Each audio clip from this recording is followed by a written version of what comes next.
Welcome Kimberly, welcome Melissa, lovely to see you. Welcome Dawn, welcome Amanda. Who else have we got? Welcome Adele and Moira and Laura. Moira's trying to decide what to colour next. In the meantime, I'm doing an old-fashioned word search puzzles as having a lazy Sunday morning. Lovely. And Melissa, sorry, is saying, hope you're having a marvellous weekend. Hello, fellow Canadian. Yes, Melissa. Yes, if you don't know, Melissa, 1-89 Colours, has a YouTube channel, and she is a lovely, lovely person. I've watched her channel pretty much since the beginning, I think.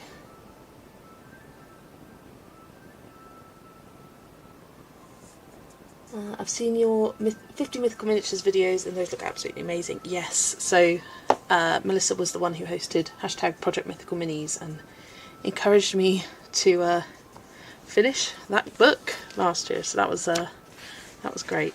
So these are the pages I'm going to be working on today. I'm thinking I'm going to work on both of them kind of simultaneously. I've got some Neocolor 2s here, as I just recently got some more. I've got 45 colours in total now. So I've got this colour combo, which is... Why didn't I write it down? Because I've just got colours next to me here. I think it was russet, ochre and desert rose. So let's write that down. Didn't really leave myself enough space here. Desert rose, and then for the red panda I've got burnt sienna, English red and a little bit of brown. Don't know how I'm going to fit this here. Burnt sienna,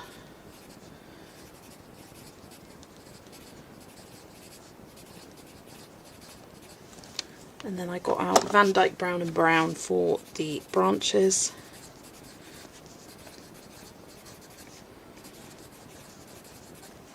And then here I just did a little test of the colour for the snow. So I've got, what's this, light blue and cobalt blue 5%. And I added, oh, is it going to pick up? I've added this over the top, the Folk Art Extreme Glitter, and oh yes, it's so pretty. It's got like a blue-green glitter shift to it. So yeah, I thought that would be a nice finishing touch for this page.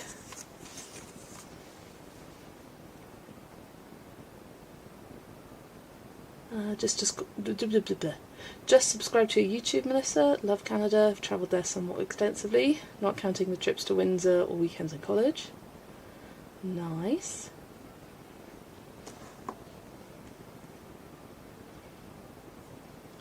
Yeah, so I think I will start with the leopard here. I did save some reference photos that I can look at. It always comes up a bit liney on camera, so strobe warning. So I've got this one here. Some angles are better than others.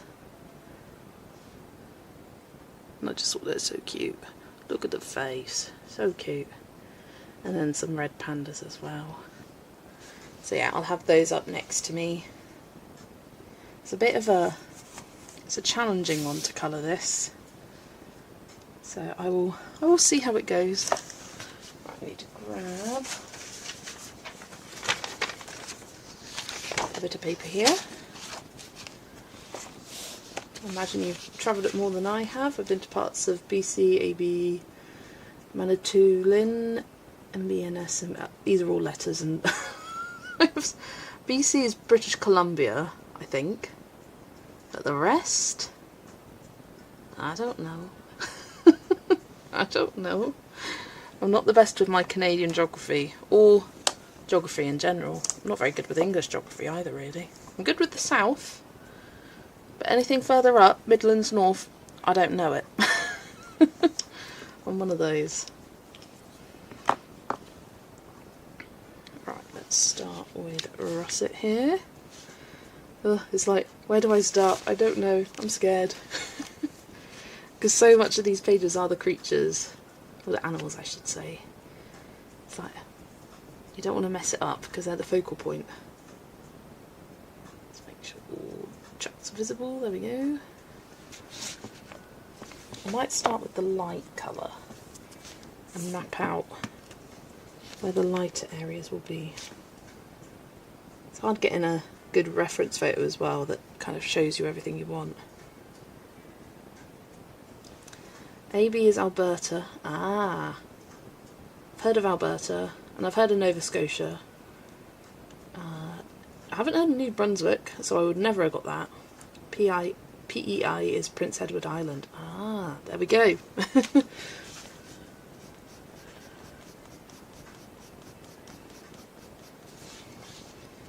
I'm just going to go quite light on this. This is Desert Rose.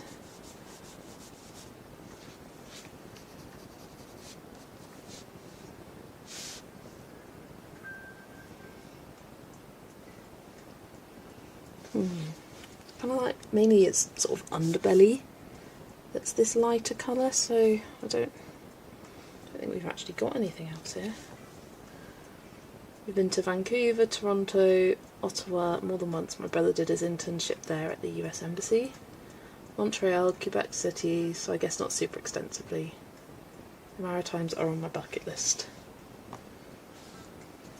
Okay, I think I'll start with the light areas. It'd be good to map them out, and there's like barely any light areas. I might just kind of add like a highlight edge.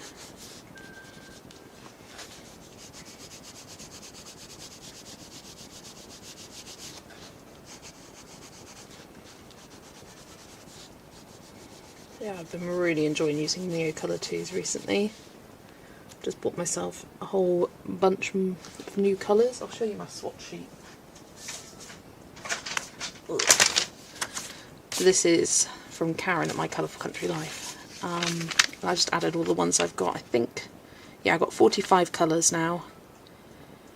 And yeah, some nice kind of just picked some ones from Karen's colour combinations. So I picked like a nice blue combo, red, orange, yellow, green, like all the colours, or maybe like a couple of the colour combos. So that's where I picked the colours from. But yeah, I'm really most excited to have these colours because I don't really have any kind of peachy pinky colours, so they're going to be very useful for supplementing like my ink tints or the Albrecht Dürers kind of thing.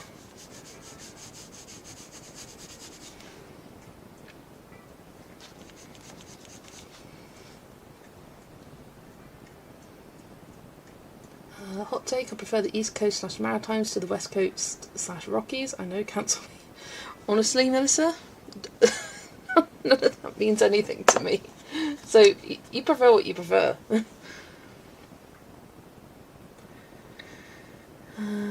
Kimberly's bought a swatch book a few months ago and petered out after doing a pencil set and my alcohol markers. Yeah, it does take a lot of time doing the swatch books. Hands feel like they're about to fall off from all the snow shoveling. We've had a bit of a storm in the UK this last couple of days, but it hasn't really affected us too much. It's quite windy today. It has been quite windy, but for me I haven't had any snow. We had the tinsiest bit of snow on, what day was it? Tuesday, I think it was? Yeah, Tuesday morning. Or was it Saturday? I don't know. One of those days. And literally it was like a tiny dusting of snow for about 10 minutes.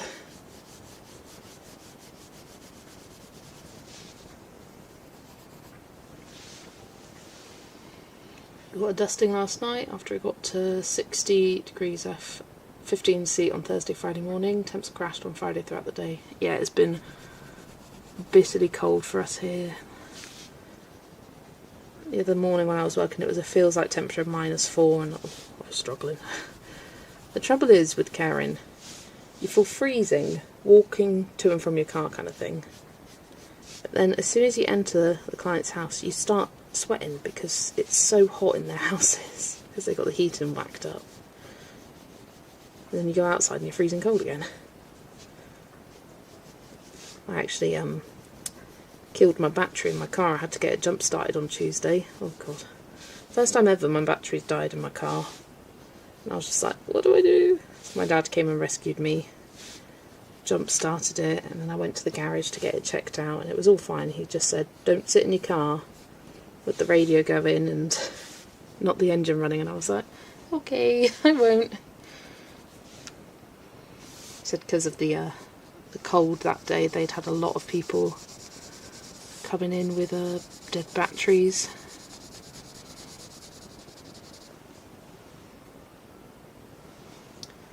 We broke both of our snow shovels now, so we just hope it won't snow anymore or we're screwed. Not that my car starts anyway, because old Diesel is not car for this weather. Oh gosh. Yeah, very close neighbours based on your weather, samesies.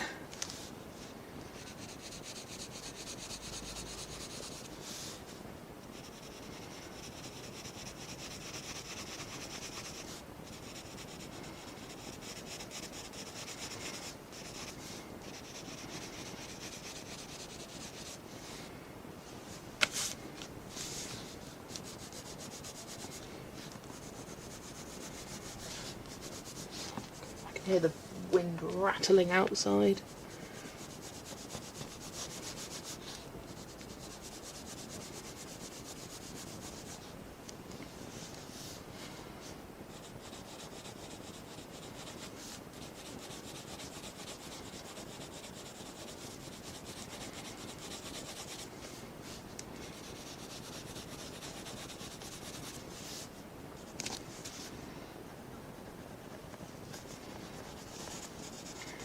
I think I will just do this as a base of Neocolor 2s and then go over the top with pencils.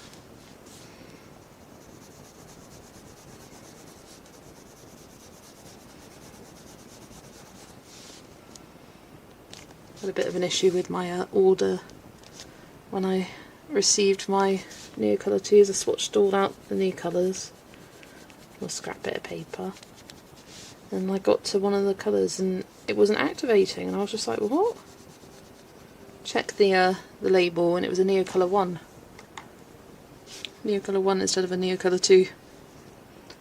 And so now I've got a random, 2 random actually, just 2 of them, 2 random Neocolor 1s that I don't think I'll ever use.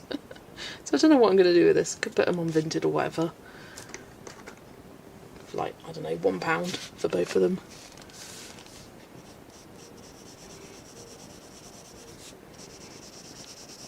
Probably not worth it though with the shipping. Yeah, I have no interest in using the Neocolor ones, I'll be honest. Right, I'm going to grab this one now, ochre.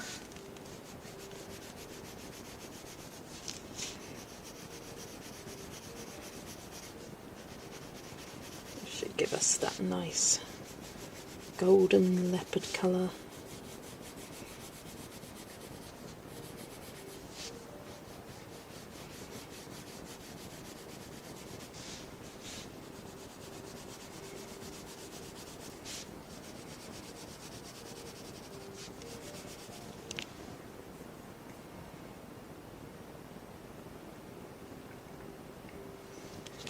I'd love to try Neo 1 just out of curiosity, like an adult wax crayon. I'm just dying to know how it behaves. Yeah, from what I can imagine, or it's just like a wax crayon. It does apply down quite smoothly. Yeah, you put water over the top and absolutely nothing happens. I was just like, what's going on? Why is it not working? I was so confused. Yeah, it does apply down quite nice, but I know I wouldn't use it. It's not for me. I think it's probably more like an oil pastel.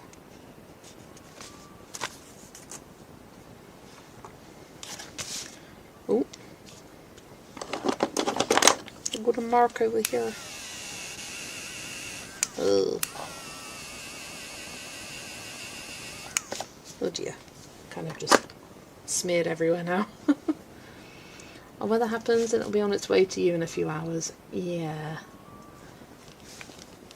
Yeah, we get all the cold winds. We had a... Did you guys have Storm Goretti? Because that's what we had. I think it was Thursday.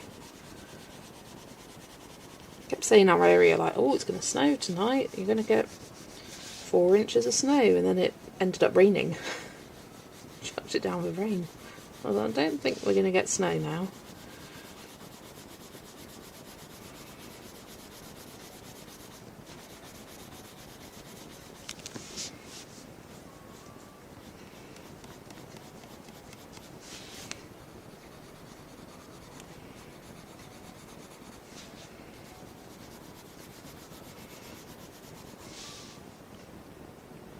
You named every storm we get. We'd need a whole new name book.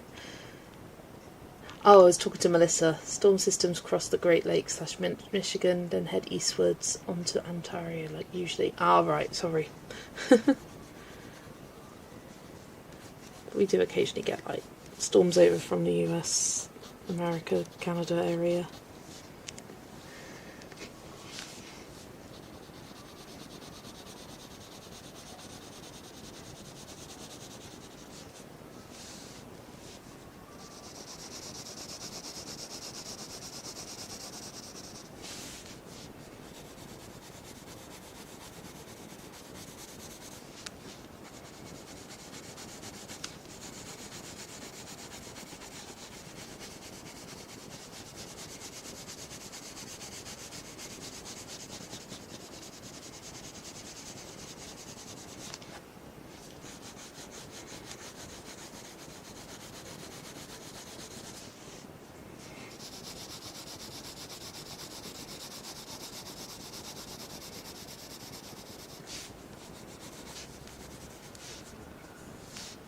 Love the colour of the leopard. I'm so bad at animal colours. I just found a inspo picture and then matched it up best with the colours that I have.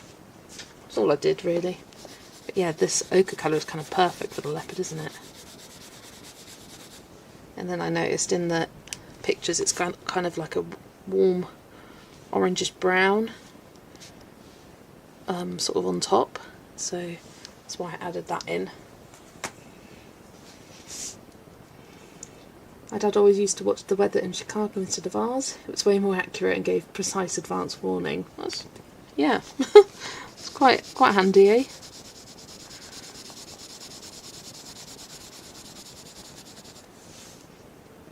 I watched my Asian book collection last night, and when you got to the April page, I was like, freeze it, write down Jess's pencil colours for the reindeer dog. Oh, there we go. That's why I that's why I saved it. Because I was like, I don't know why I saved it. I just felt like leaving it there because it's not like I was going to. I mean, I suppose I can use the colours again for the little reindeer dog. I did like that. I think it was burnt ochre. That's the main colour there.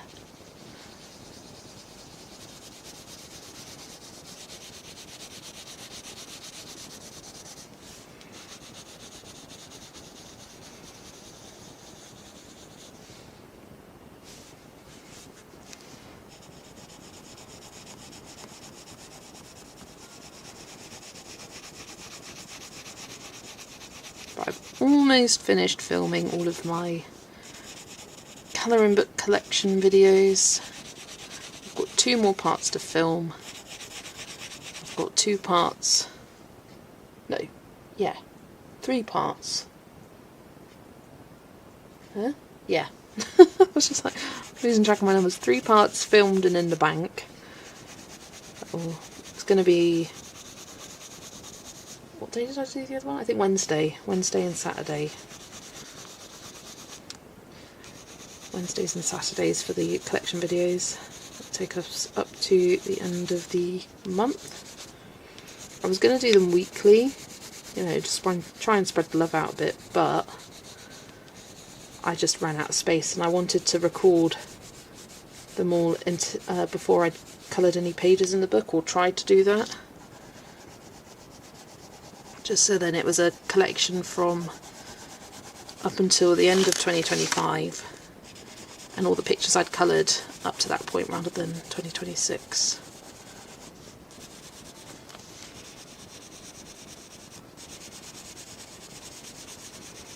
But yeah, it meant that I was like, oh, I want to start this page but I can't because I haven't filmed the video, so let's film that video now.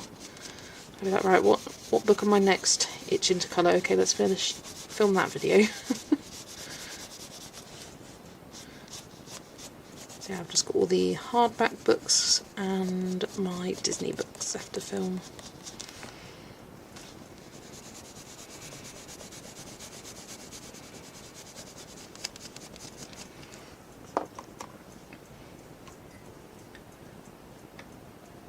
I actually just read my country's emergency management Facebook post for the weather, way more accurate than most weather apps. I just wait and see. I don't really keep that much track of the weather. We have more Asian books than I realised. I think because I'd never seen them all together before. Some lovely books I'd forgotten about, yeah. And I think because I've got pretty much all of Erie's books, pretty much all of the Tokimeku series of books, and that's a good chunk together there. And quite a few kind of miscellaneous ones where I've only got 1 or 2. I'm going to do the leopard's eyes in blue because I think that will look nice.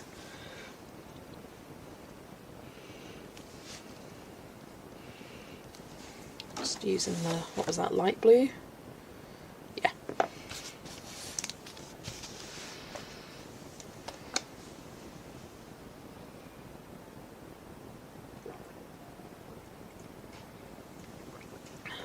My Asian books actually now spread out over 2 shelves because they couldn't fit on 1 shelf anymore. So I've got mainly all the square ones and the Tokimeku books on 1 shelf, and then all the rest on another. I've also got my Colouring Heavens on that shelf. I had to do a bit of reorganisation because I realised I spend so much of my books don't even live on the shelf. They live somewhere else because I stack them up of like plans that I've got to colour, and because of that my shelves aren't as full as they necessarily should be. So I think I'm instead of stacking them up, although I do like stacking them up, being like, okay, pick from this stack for buddies and whatnot. I don't know. Your Hoo-Hoo order was supposed to arrive today. I guess it's going to be a few days late because of the crazy weather. Yeah, that would make sense, Adele. Forgotten about some of the Korean ones. Yeah, because I just don't show enough love to them, which is sad. Which is why it's a goal to colour in all of them this year. Stormwatch Ontario FB is always on top of storms. The Weather Network never bothered to stick their head out the window. Yeah. Hi Paulina, welcome in. Lovely to see you. Hope you're doing well today. Right. I'm going to activate now and kind of work between them. So I'll activate this, and whilst it's drying I'll start colouring on this one, and then whilst that's drying do a bit more and kind of go back and forth between them that way. Ooh, dropping brushes everywhere.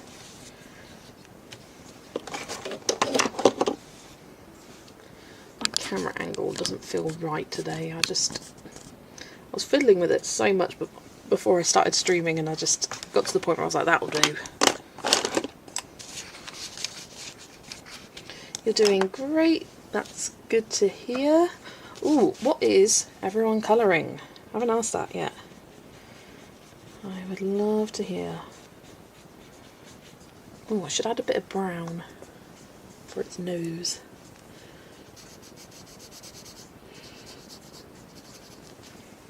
Okay.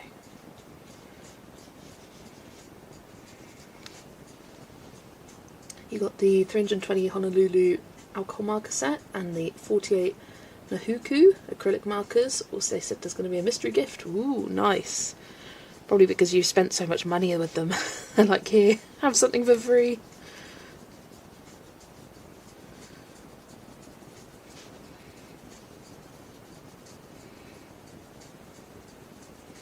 Wow, I am in love with the Neocolor 2s.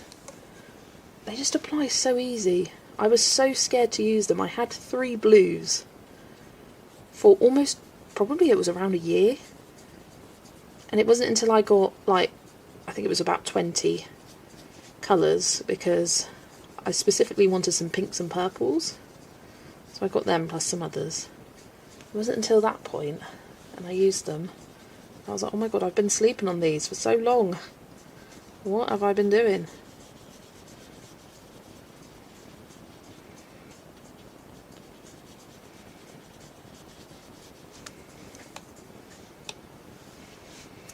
Laura's doing a background in nature mandalas. Ooh, yeah, which page? I do love that book. You love Melpomene? Yeah. I'll be interested to hear how you like the acrylic markers. They're on your list to purchase.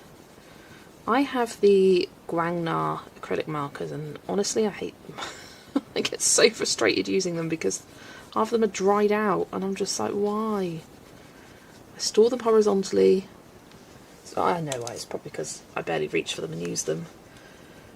But because of my experience using them, I just don't want to. If I want some coloured accents on a page, I use my Language gel pens instead.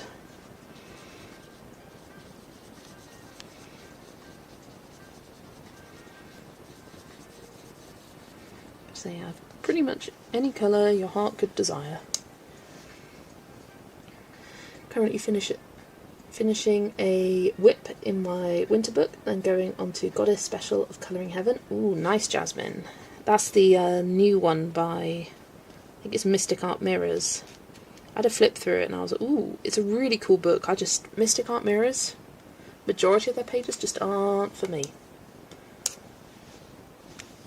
But yeah, stunning artwork. One with flowers. The page after the bee page. Ooh, ooh. I want to see it now.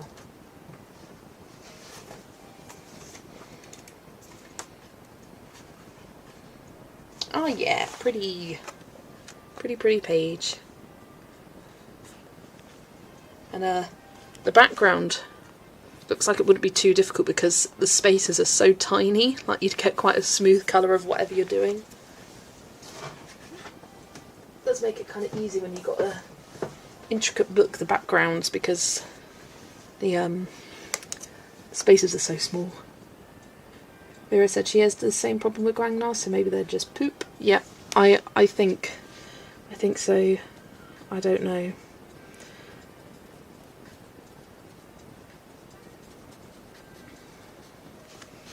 It's like I'll go to colour a page with it, and almost every other, or 1 out of 3 markers I try to use just completely dried out.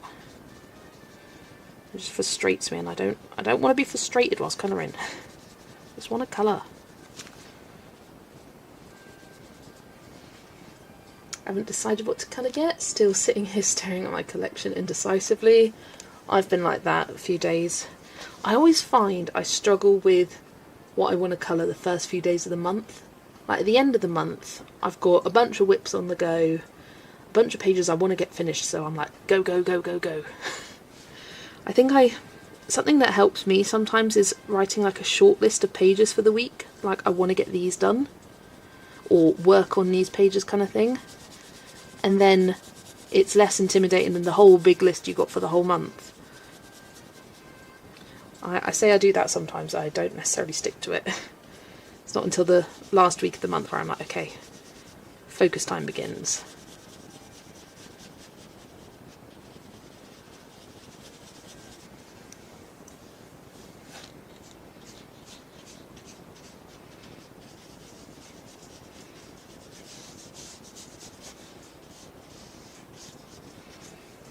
Keep getting bits on the snow. I've got yellow snow. Don't eat the yellow snow.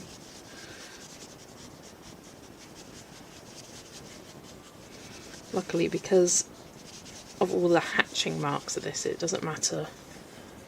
You don't have to be so careful with the application, because any kind of,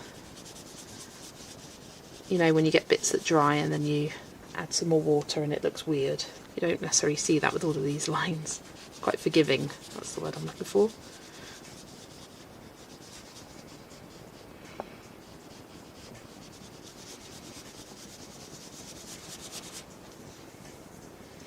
His face is looking a lot orangier than the rest of his body. I think it's because I had more of the orange colour up there, whereas this is mainly the ochre colour.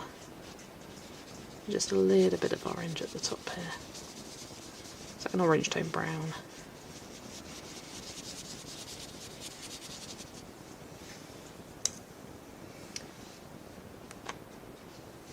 Ragnar's are already off my list. Artex are a possibility. Yeah, I've heard good things about Artex.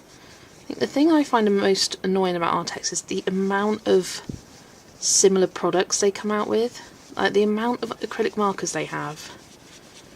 And you just think like, okay, I understand and appreciate that you do this to make better products, but at the same time it's a bit cash grabby.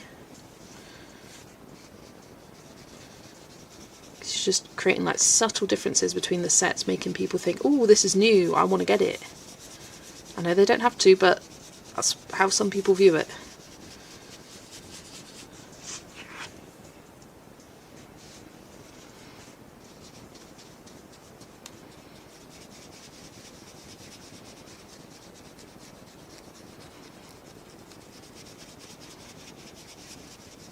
For me, I'd find a small set of not alcohol. Oh yeah, also alcohol. But acrylic marker is really annoying because I like having lots of colour options to match what I want.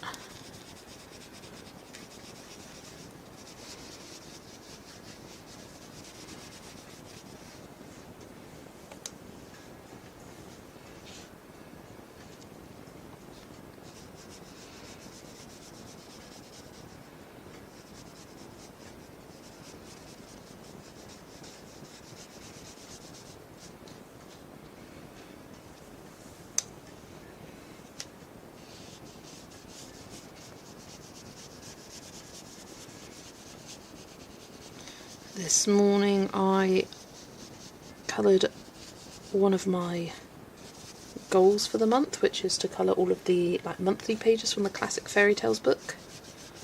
Cool, and I tell you what, that was tricky. I was chatting back and forth with Paulina And oh my god, I struggled so much with that background. It's like a dark blue faded into like a yellow glow. And yeah, it was just a big old struggle. It just got to the point where it was like, okay, that will do. Let's chuck a load of stars on top and call it a day. I do like how it turned out in the end, but I'm looking forward to next month's. It looks a lot easier. A lot easier.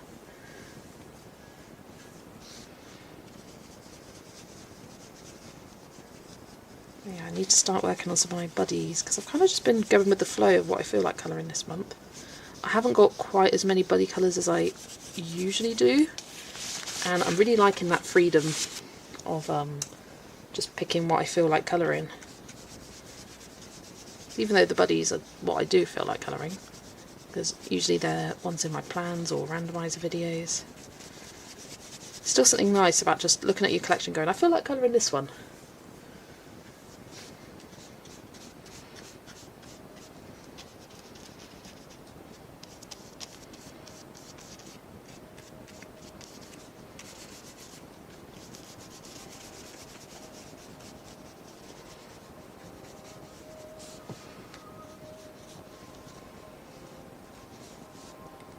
Nice picture, thanks Dawn.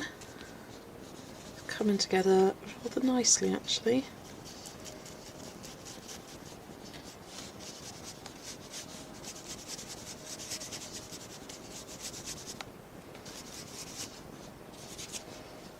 There we go. Oh, I think I need to do its eyes here.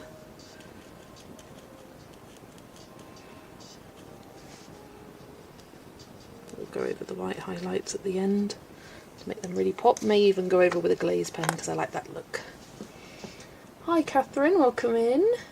You're doing one of your buddies. It's a mess at the moment, so I've stepped away from it. That's what you need to do sometimes. That's what I did with, you know what, I'll show you the page I'm talking about. That's what I did with the classic fairy tales. I was getting really annoyed with it, and so I went downstairs, had my dinner, came back up and finished it off.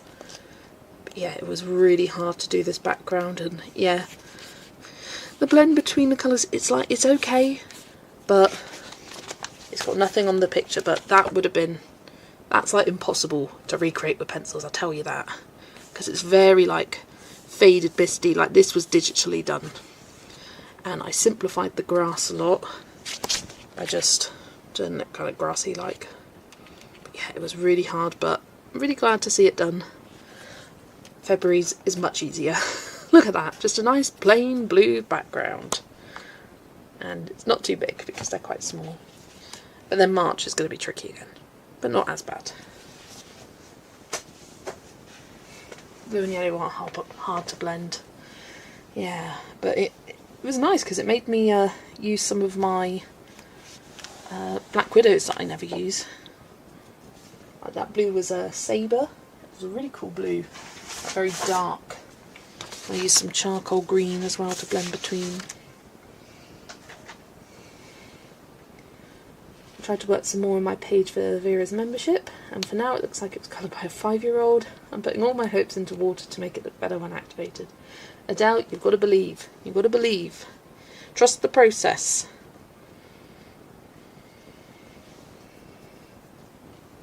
Still looks great, thank you. Right, got my picture up for my panda.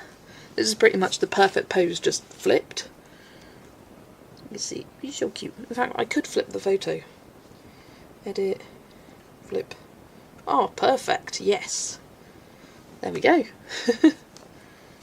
So I'll have that up next to me. So what have I got here? The burnt sienna, English red, and then like, got a bit of brown to do for the light stripes in its tail. I've got to remember to leave white patches on its face. Hiya Dana, welcome in.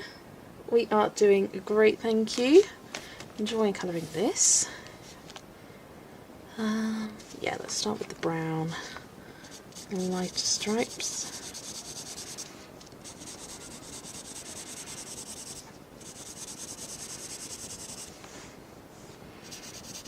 The page that I'm very scared to start is a buddy colour with Dana, and also Candice, and also Megan now. There's a little group of us doing it. The Snow Queen page from Drum and Banger. If it was just a single page, I'd be fine. But you know I like to have my pages match. And let me grab it. Where is it? You know I like to have my pages match. But I thought, okay, just go crazy. Like, go this very wintry, this very kind of summery. But I can't do it. I can't do it in my brain. And I was looking up other people's pictures on Instagram for inspiration. And someone had done like a really nice icy blue background, but then did hers in like her in pinks and yellows. And I thought maybe I could do like a yin yang thing. So this has got a blue background, like bright yellows on the dress, and then this one's got a more yellowy tone background and then blues. But then I thought I don't want to do a blues. So now I'm just like, I don't know where to start, how to start. I think I might try Neocolor 2s for the background here. I kind of want to do a peachy blue tone background, but I'm scared for that. I'm just scared. It's intimidating. But if it was just this page on its own, I'd be like, okay, let's go. Let's just go for the colour palette I want to do. But I like them to look cohesive, and that's a me problem. So yeah, I'm kind of like trying to pre-plan in my head. Maybe I just need to take a picture of them both, put it onto Procreate and map out my colour ideas that way, because I do find it hard to visualise sometimes.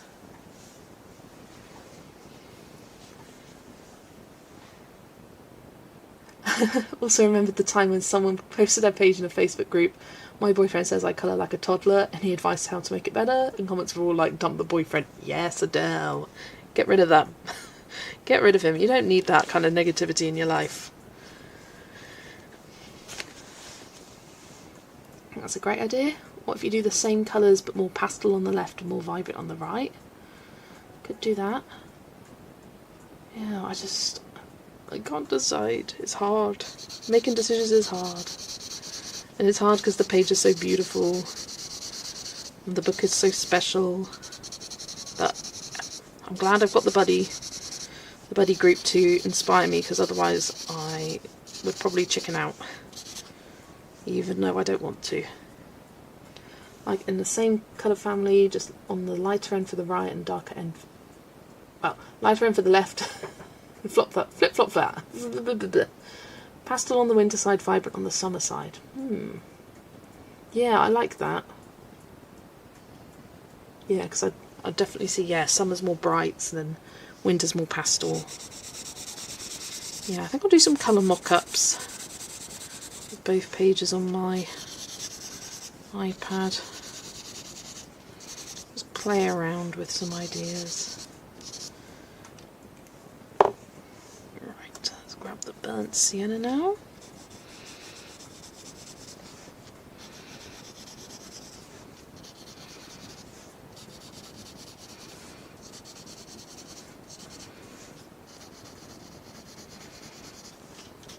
I actually did some more work on Ivy and the Inky Butterfly. Butterfly. Yesterday I had just an hour and a half break from work, so I came home and thought, well, I don't have enough time to start something. I don't want to do anything else. And so I was like, you know what, let's bring out Ivy, do the Wonder Room, do a little bit on there. And it can be just, you know, that slow. I've only got a few minutes to colour. I don't want to start something new, just grab out my pencils and do a bit there. I literally only did the tiniest bit. I did a bit of gold.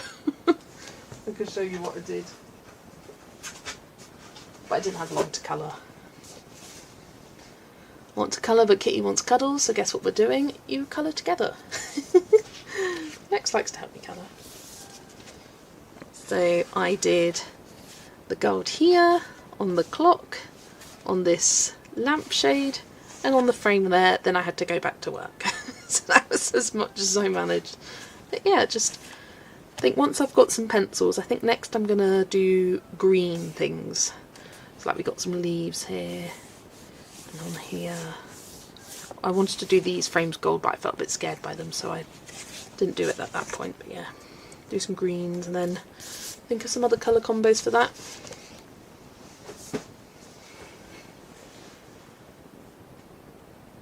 You were just about to say the same thing, Lol. part of this is for sure that you're christening your Holy Grail book. Exactly, Kimberlyn. Like, it is a treasured book for sure, and I just need to get over the block. Been watching some completed pages videos by like Maya and Kay. One sec. No thanks, Dad. My dad just asked if I want tea, and I've actually barely drunk my last cup. It's still warm. Made it at the start of stream.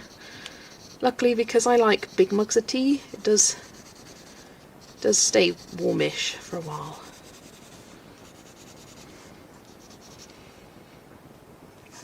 He has my hand, so no colouring for me. I'm not trying to do that with my left hand. Oh dear. Yeah, Lex is pretty good. She'll sit on my lap, and because of the way I sit at my desk, I angle myself so I have my right hand free. So often she'll trap my left hand, but I don't need it, so it's fine. We work together. And very, very rarely does she actually sit on my colouring, which is good, because I wouldn't accept that. You got Rooms of Wonder for Christmas, and I find it a bit daunting. I think I will choose one every 2 months and do it in tiny chunks. It's a good idea, Moira. Yeah, Rooms of Wonder is a great book. And, well, not all the pages are crazy intimidating, but yeah, there are definitely those pages which are.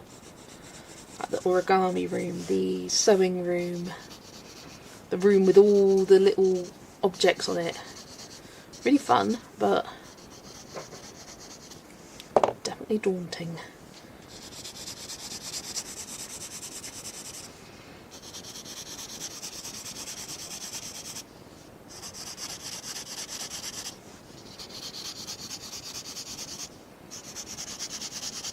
Ooh, something I did get for Christmas is a new chair. In fact, my mum and dad got me a chair originally and built it, tested it out. I was sat at my desk colouring for about an hour and I was like, oh my god, my back is killing me. This chair is not comfy. It had quite a low rise back, and that was the problem, like my back wasn't supported. So yeah, no squeaking. I can move. You can't see me, but I'm moving. Let me move with my tea. And no creaky deaky. I love it. And yeah, it's a nice kind of pale, almost periwinkly purple colour, so my favourite kind of colour there. So yeah, so happy about this chair. It's comfy. It's got arms. Initially I didn't think I wanted arms on my chair because my old one didn't have any, but I do quite like just sitting back on the arms. It's quite nice.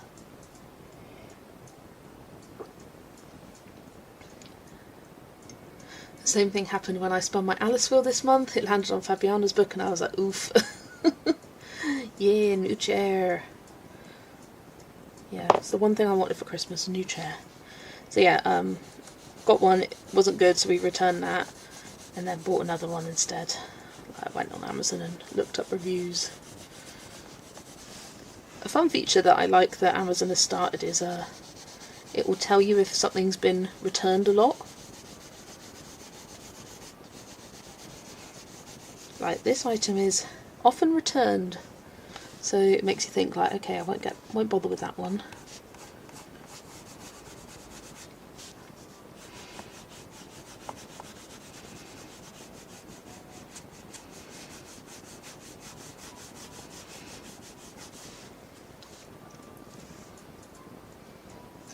Hiya Jen, welcome in. Plan, Create, Cope. Happy New Year. Hope you are doing well.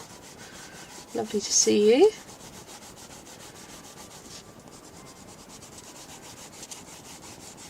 Yeah, it does feel like it's been a while since I last streamed.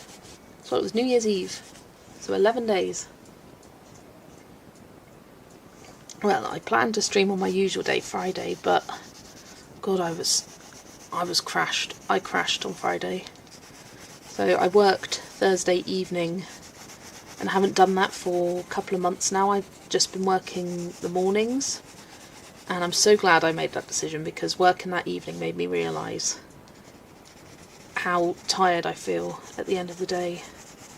It didn't help as well the fact that I had someone shadowing me, so I was kind of training as well, and things just took long, so I was out till 10:30, and it was...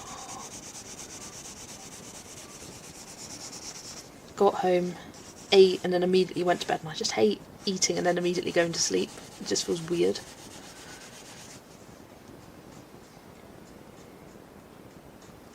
That's a nice feature. If everyone's returning it, there's probably a reason why. Exactly. Especially when it's something like a chair. You can't tell how comfy something is unless you've got review or people telling you why.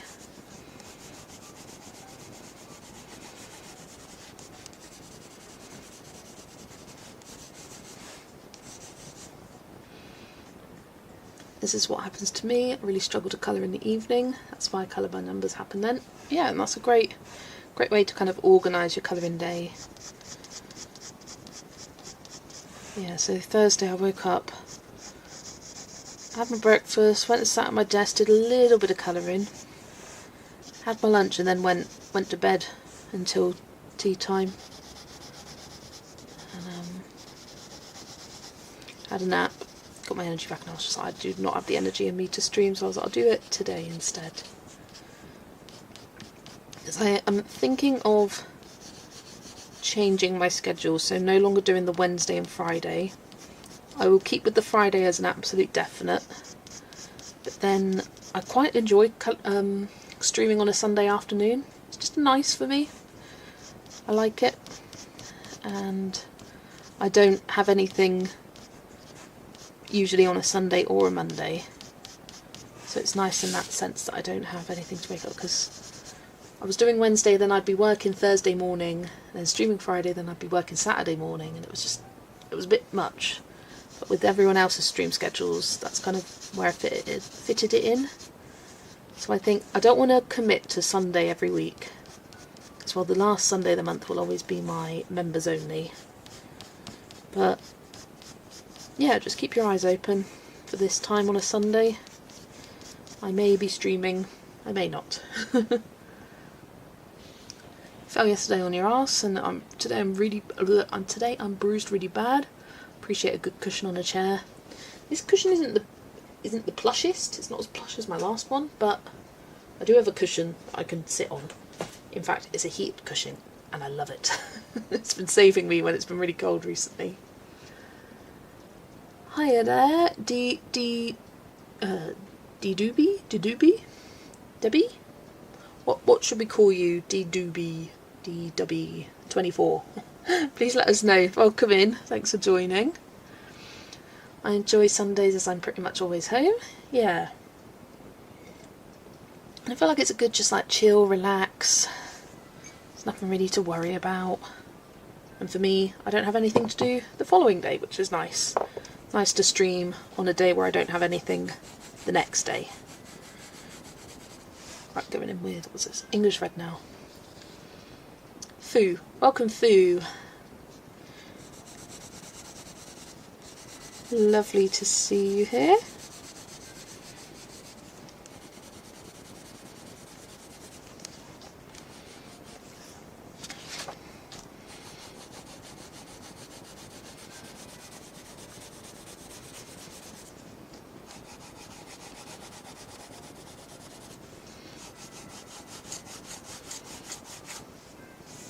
Hi Angie, welcome. A couple of people popping in now.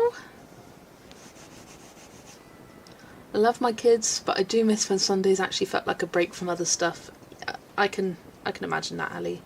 Also, hi Ali. Did I say hi? When did you pop in? You've been lurking. I don't think I've said hi to you yet. Oh, hi Ali, and hi Kate.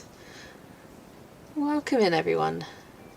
Angie's just woke up, no problem. Oh, I can hear someone at the door. Oh, Lex. Come on then. Come say hi. Come say hi to the stream. You've been lurking. I was going to say. I was like, I haven't seen your name yet.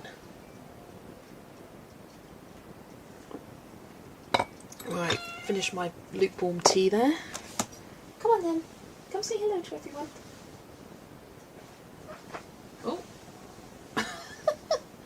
That was an interesting way to pick you up. Hi everyone!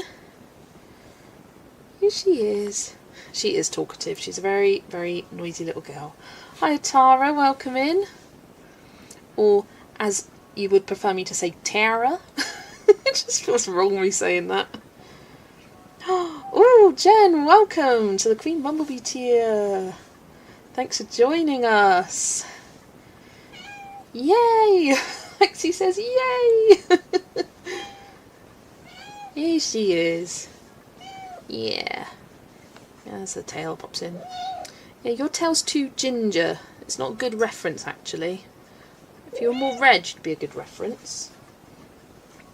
I do like using her as a reference sometimes. I'll be like, look up at me. Show me your face. See where your colourings are. Yeah, she's got little white socks. This is my first membership on YouTube. That says something. I really appreciate that, Jen. Thank you so much.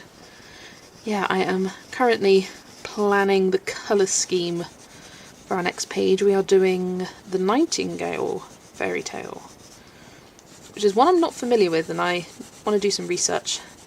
But it's about like a Japanese or Chinese king, this nightingale bird.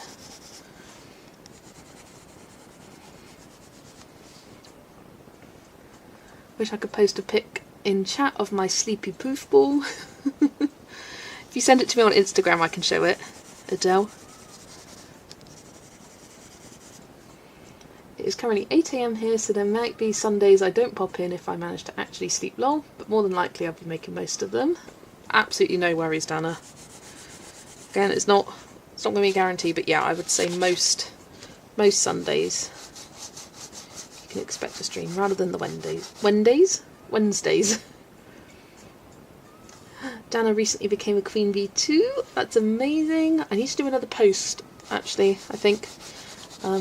Asking for people's Instagrams so I can make sure that everyone's on the group chat. Looks looking fantastic, Jess. Thank you so much, Tara. I am really enjoying colouring this. Just using Neocolor 2s at the moment. Oh, thanks, Lex.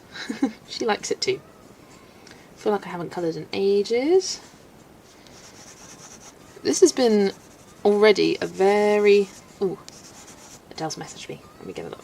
Let me get the browser up. Yeah, this has been a very productive start of the month for me. Because, yes it has. Because I've actually managed to colour at least one page every single day. So, I will show you my planner in a sec. I'm just getting Instagram up so I can show you. Yeah. Show you what Adele has.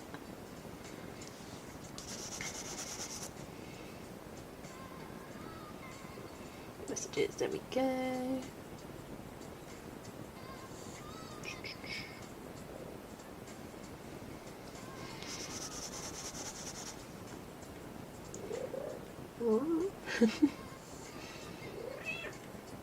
Oh, look at that.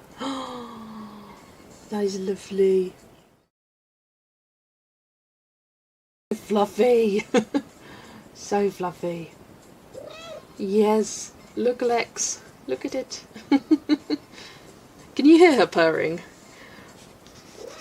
I tell you what, this cat has appeared, I think, in almost every single one of my colouring book collections. They've been taking me so long to film. At some point she'll pop in. Yes, you do. And I have to pause and then make you calm down. Yeah.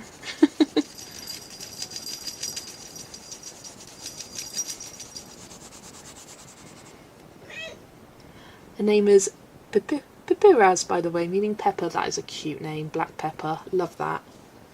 Pepper is such a great name for a cat. She is very talkative, which can be cute in small doses, but when she won't stop incessantly meowing, it gets a bit much.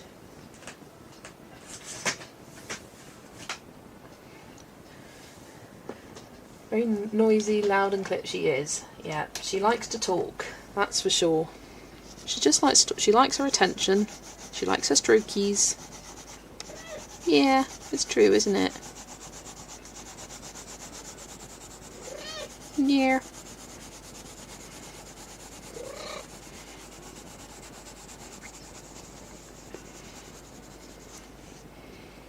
In the pic is mostly quiet, but he has a brother who won't shut up.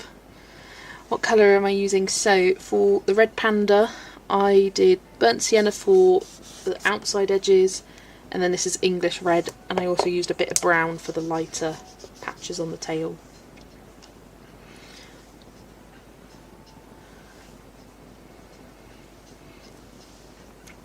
My goal for 2026 is to go back and finish all my whips I've created since I started colouring back in 2021. Ooh, that's a great goal. One of my goals for last year was to finish the year with fewer whips than I started with, and I just about managed that.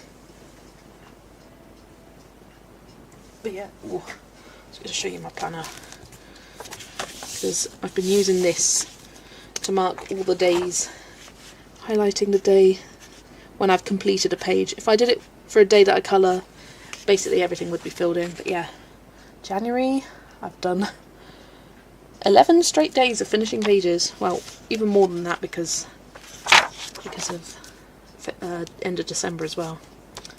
Yeah, it's been successful. A lot of these have been very simple, just alcohol markers, but it still counts. It still counts.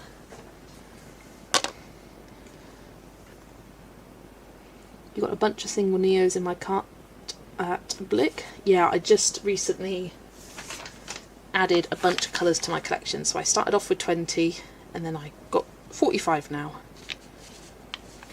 How do you store your Neocolor 2s? I have the 30 tin and just bought about 15 or so open stock. Can they be left in the open, like in a cup? I'd like to see them to remind me, lol. So, I don't know exactly how I'm storing them, but this is what I've got for now. I've got 2 boxes that watercolours came in. So I've got a kind of reds, oranges, pinks and purples box, and then the blue, green and brown / neutrals box. And I just had the one box to start with, and then as I got new ones I need to store them in 2 boxes, and yeah, they've got lids on them. So yeah, it's quite grubby inside the boxes, but that doesn't bother me.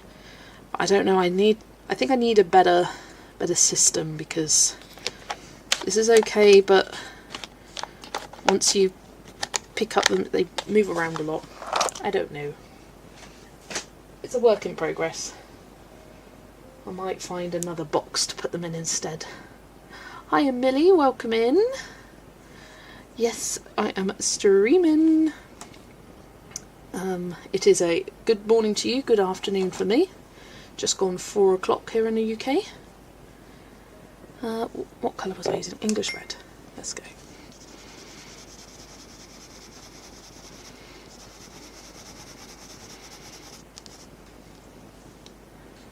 You just got some pencil cases from the Dollar Tree that stack. Nice. Oh, thanks for your tail there. Needed that. You got yourself a bunch of open stock Neo 2s for Christmas. I store them in a hard pencil case, fabric lined. Yeah, I need something. I want something where I can store them all together. Maybe all. I don't know what though. I don't know what. I make do with what I have. Because I've got a bunch of tins that are empty and I never got rid of the tins. I wonder if they'd fit in a Black Widow tin. I'm not sure. But for now those boxes are working out okay for me. You can fit quite a few in each box.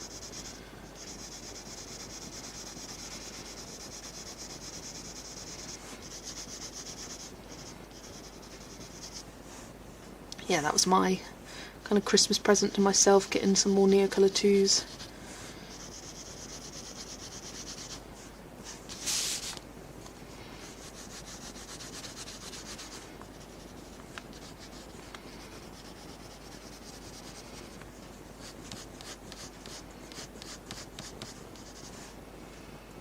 You've got clip top pencil boxes with kitchen roll protecting them for your duplicate ones. That's a good idea. Bit of kitchen roll.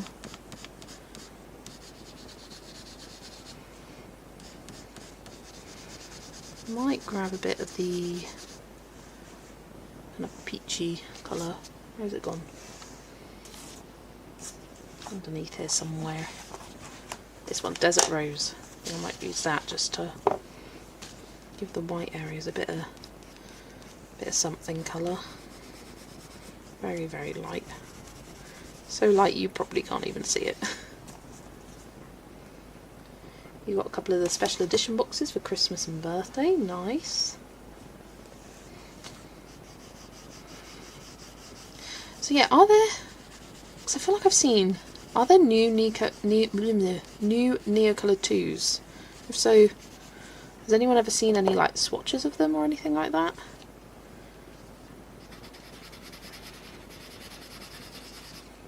And I've got brown for the nose, and I'm going to use brown for the eyes as well.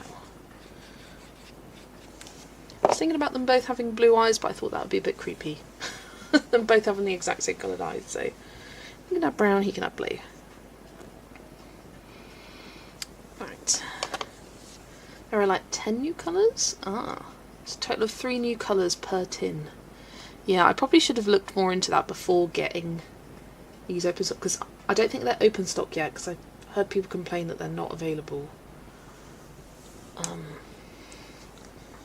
But yeah, I should have looked into that, because I've probably got most of the colours that come in those tins now. So I've got a good range of colours, to be honest. I think I saw Jennifer from Colouring Bliss. Oh, okay, I'll check out Jennifer's channel.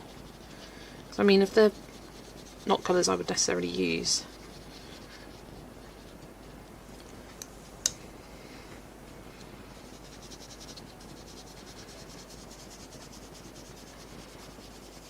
Probably just continue with the 45 that I've got so far, and then see, like, oh, I really wish I had this colour before I bother getting any new ones.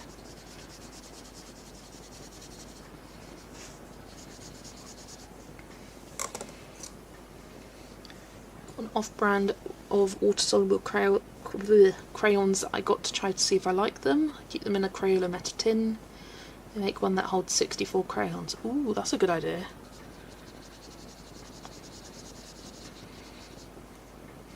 Something that's like a similar size.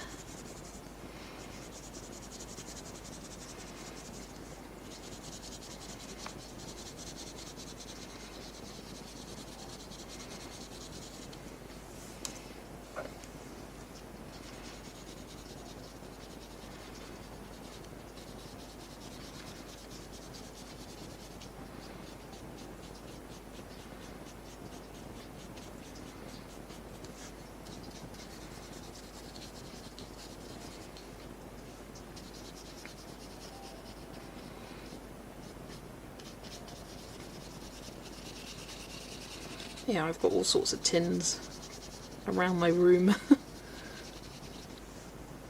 got one for my Arteza pencils, I've got all the Black Widow ones. Polychromos tin, I don't mind mixing my brands. Hiya Laurie, welcome in. You've even popped your name there in case I forgot again. But I was like, no, I saw your name and I was like, yes, it's Laurie. See, if I get it wrong, then I'll remember for future. You started the ape and koala? I can't talk. Koala pages. I need to do a second application to them before I shape the pencils. Nice. I've done the koala page in here. And I would quite like to do the, I don't know what kind of monkey it is, but there's a monkey next to it. Okay. I think it's an orangutan, is it? It's like holding the trees. I think that will be nice. Let's find out what it is.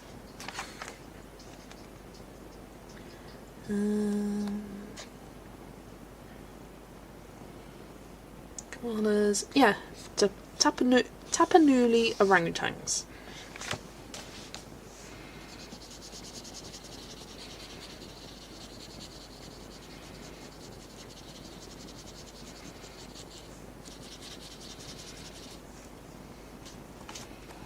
They've added some bluer pinks and greener grey blue, but the original colour range is really okay for everything. A bluer pink. I feel like they've got quite good pinks though. Like looking at my swatch. Quite happy with the pinks I've got.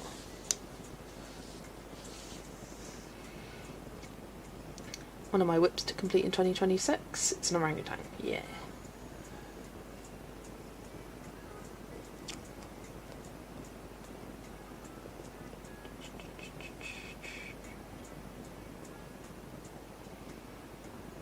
You haven't started in this book yet. It's the first Kirby book you purchased. It is such a stunning one. I completely understand the intimidation, but it wasn't one of my favourites, I'll be honest. I think if you go back to my rank and rate, this came, I want to say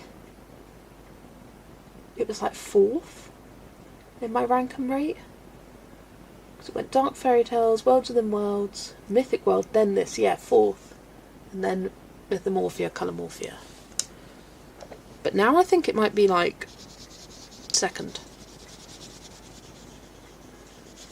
And the difference is using water mediums in this book is just, it is the way to go. I could not imagine colouring this with just pencils. Like, it's such a massive area. Look at that big old booty. It's so huge. I wouldn't want to just be colouring with pencils there. That would take forever. And even basing with like markers would drain your marker because, again, massive booty. So yeah, the Neocolors, Alveric Duras, Inktense, perfect for this book. And the paper takes it amazingly. I obviously don't go crazy with your water, but it very rarely goes through for me. Only times it's gone through is if I've been too heavy with the water.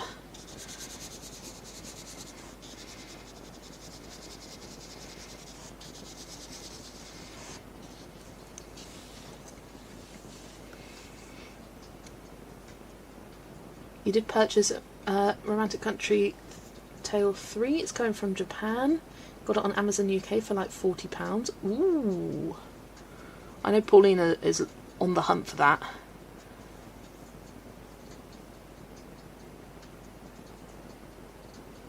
Yeah, this book is so beautiful. It's on my wish list, but I'm trying to keep my spending to a minimum this year because I feel overwhelmed with the books I already have. I'm trying to do that too, Kate, but if a new book comes out and I love it, I'm getting it. And I'm not beating myself up about it. I'm trying to be more mindful with my spending rather than going, okay, new book, get it. Go, okay, let's have a look at the new book. There are certain books where I'm like, okay, it's an automatic. I know I'm going to love it. Like the Hannah Carlson and Maria Troll books. I will be getting those. I think I'll probably order them at the same time to combine the shipping, and then I'll have to wait for the Hannah Carlson book to be shipped with the Maria Troll one as it's released about a month later, but that's okay. Sometimes it just builds up the hype, having to wait a little bit longer for a book.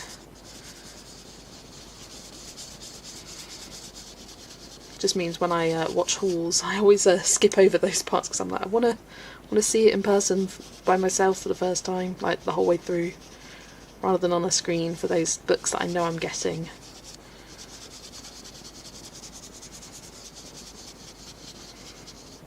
I am expecting Lulu Mayo's new book fairly soon, next couple of weeks. I think it's officially released here in the UK the 29th of January, and that's A Million Hugs and Kisses.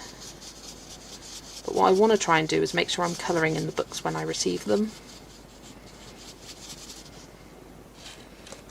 That's going to be more of my goal this year, rather than leave them on the shelf for months and months, just to get all of my books at least one page coloured in them.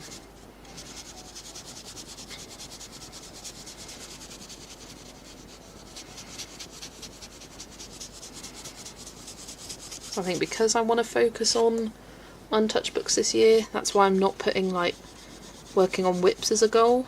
Like if I do finish some whips, that's great. If I don't, I'm not too worried about it.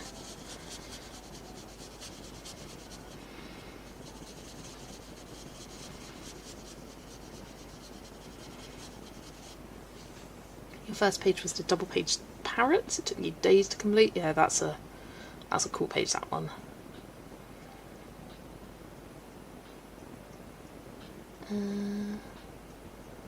Also really want Hannah's new book. Yeah, that one's great. I've got some pre-orders, then others that will come out. I will wait for a flip through. Yeah, that's kind of what I want to be doing. Especially like ones from Amazon Japan. I don't want to be blind buying books from there anymore. Even though I do end up liking them, I think there's some books I could have waited on, kind of thing.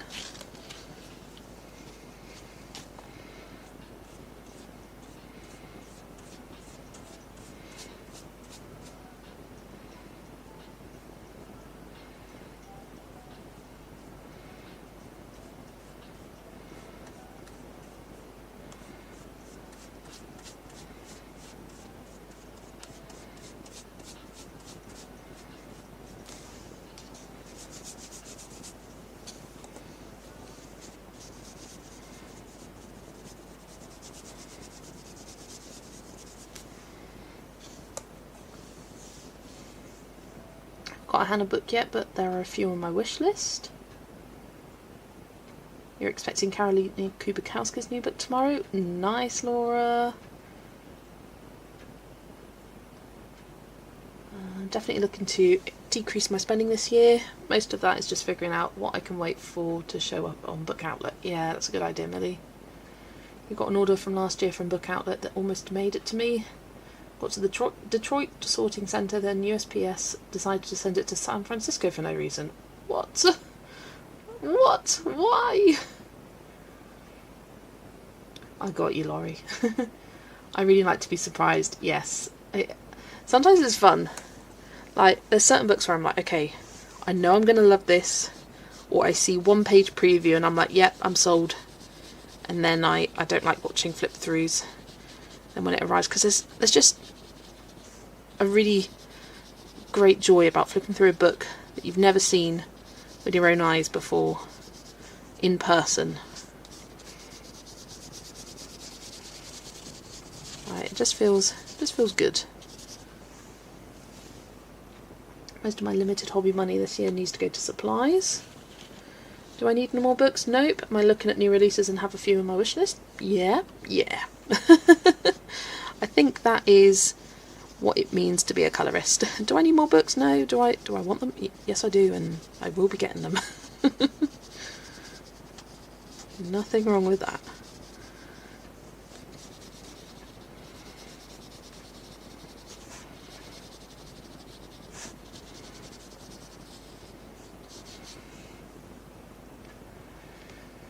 A couple months ago they sent one to Phoenix.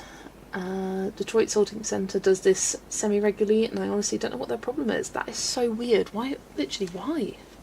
That is bizarre, yeah. Teresa Goodrich has a new book coming out next week that I haven't seen a lot of people talk about. It looks really cute and a little different than the normal stuff. Is that the owl one? Because I know I've seen, and I've got it on my upcoming book release, as the Owl Adorable book, and it does look adorable. But I don't know if there's another book.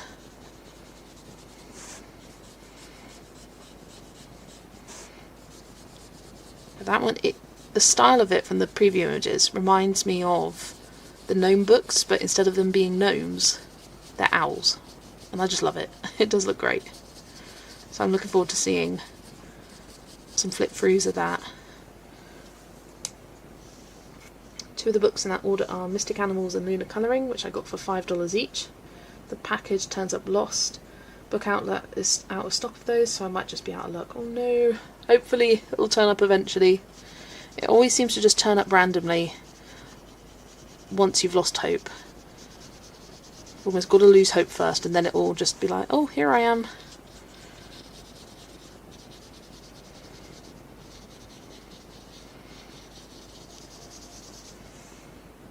Yes, the owl one. Yeah, it looks so cute. So cute. I have got my eye on it. Yeah, I think for us in the UK it comes out... Actually, I'm pretty sure it comes out on my birthday. 13th of Feb.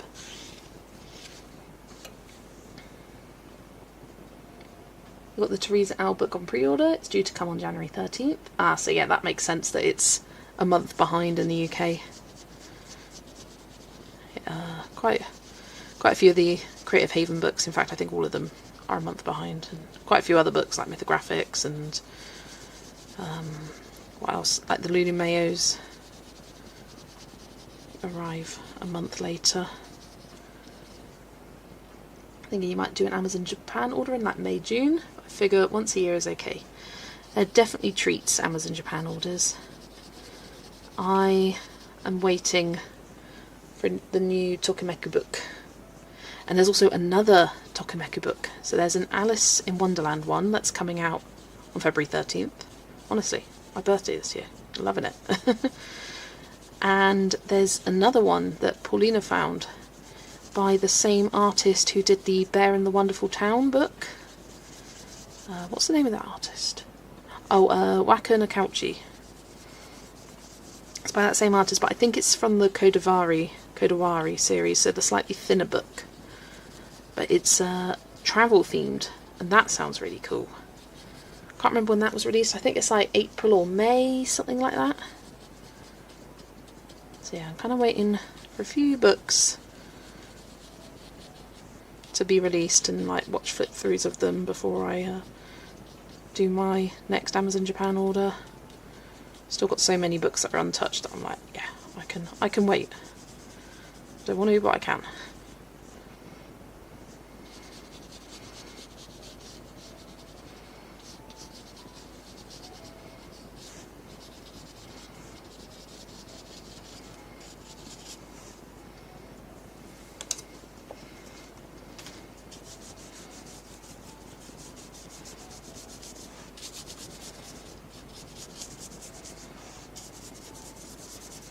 Right, this is looking cute. It's definitely harder activating the red panda than it was the tiger.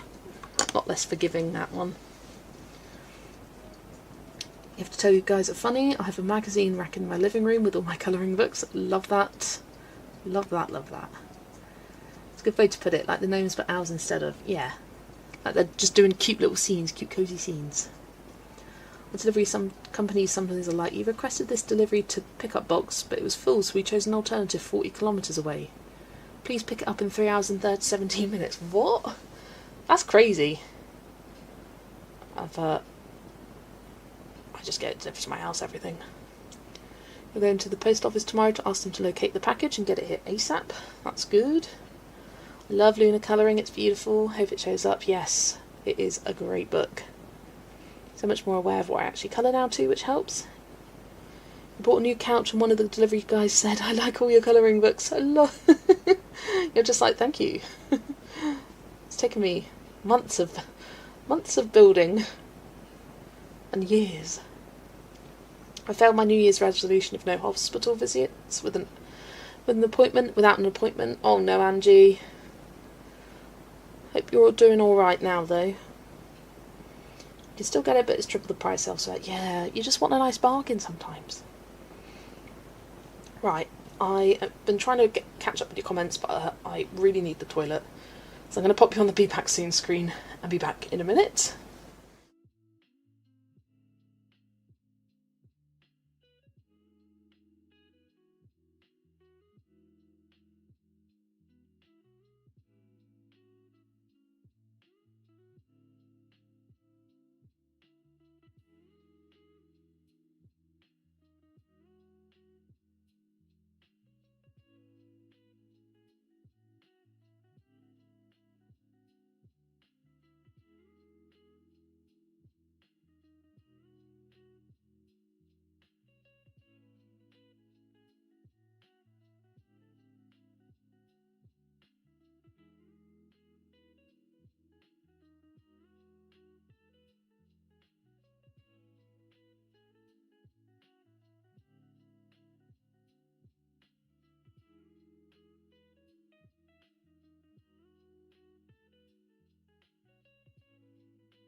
Okay, I'm back. Right, let's catch back up with the comments again. Don't get me started on Michigan mail sorting facilities. In my last job, one sent me a $200,000 check to China on accident when it was supposed to go to Indiana. What? That's scary. What on earth? And there's no recourse. Lol, like, if they mess up the shipping, whoever paid for the shipping shouldn't get a refund. Or should get a refund. Well, yeah, they should. My GP is too overcautious with me. Well, that's fair enough, Angie. Should apologise when sending me over. She said that it feels like she's always sending me there when she sees me. Bless. Yeah, it's definitely better being cautious rather than overlooking something. Definitely. We've got to take a laundry break. BRB2. I'm not one to trash it USPS. I missed it. Really value our postal service, but the sorting centre business is getting ridiculous. Yeah. Royal Mail. I think every postal service is terrible in its own way. Royal Mail is a fickle beast. Notice more than one aspect of my life when sorting things is a lot lower lately. Yeah. What happens, Angie? Do you have to wait forever? Or is it the hospital wondering why you were there, like you're being sent when it's not merited? Lot slower. More than one aspect of my life when sorting things is a lot slower lately, lol. Yeah. I also get distracted while sorting. Now I've lost my headphone charging cord. It's bright orange. Looks like how? Literally me.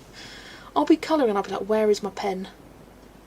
Or where's my pencil gone? And I cannot find it and I'm looking everywhere. I keep doing that with my phone recently and then it ends up being in like my pocket. And I'm just like, why? Why? Right, I want to check. No bleed through. Perfect. I think I do want to go over a couple of spots here. I don't think I need to go over with the Leopard, but on this one, just want to kind of smooth a couple areas out.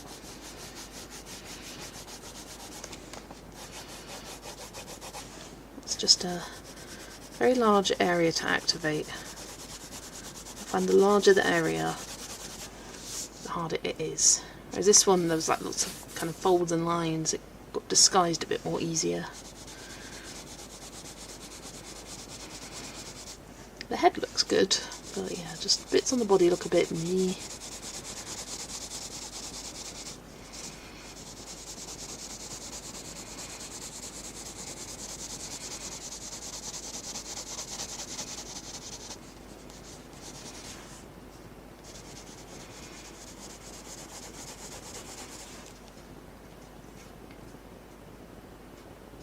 Waiting forever was there for like 12 hours, all because I had a blackout on Thursday evening. I don't know what the cause was. I do have my yearly review on the 5th with my cardiologist. Oh. Yeah, I mean, there's one thing you can guarantee in England, you're going to be waiting a long time to be seen for anything. But it's free, so you can still complain about free things. I mean, it's not actually free. We do pay for it with our taxes.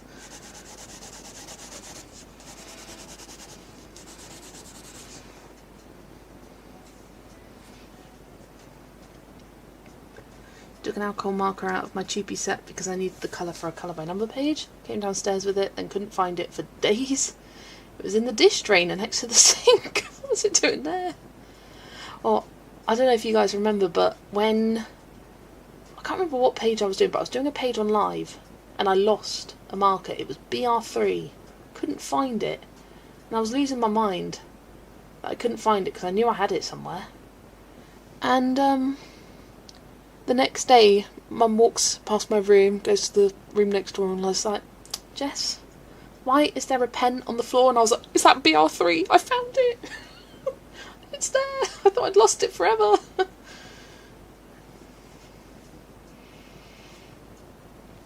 P.S. Hello, nice to catch a stream finally. I've spent too many hours of my life arguing with shipping companies. It just popped out. No worries, Megan. Thanks for joining us. Is it Megan? Looks like it should be, could be Megan. Megan Marks. You lost the triage lottery. That's the problem with the emergency room. Kimberlyn, no, that's just the problem with the UK and the NHS. It will always be a long wait. Like, I think with the emergency room, it's usually in like any minimum 3 hours. If it's like not actually urgent, like you're not bleeding to death kind of thing. If you're bleeding to death, they'll see you straight away. But if you're going into A&E, pretty much, then yeah, it's usually about 3 hours, maybe 4 hours. There's a water brush I can't find for months now, but I'm blaming cats for that one. Yeah, this pen losing it was Lexi's fault. She never plays with my pens if they fall on the floor, but this one she did. And going back to my mess page, looking forward to seeing these finished. Good luck, Catherine.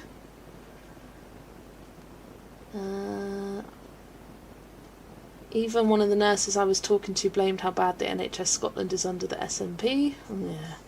I have no idea what it's like in Scotland, but yeah, that's England I can comment on. Blame it on either the menopause or chronic illness brain fog.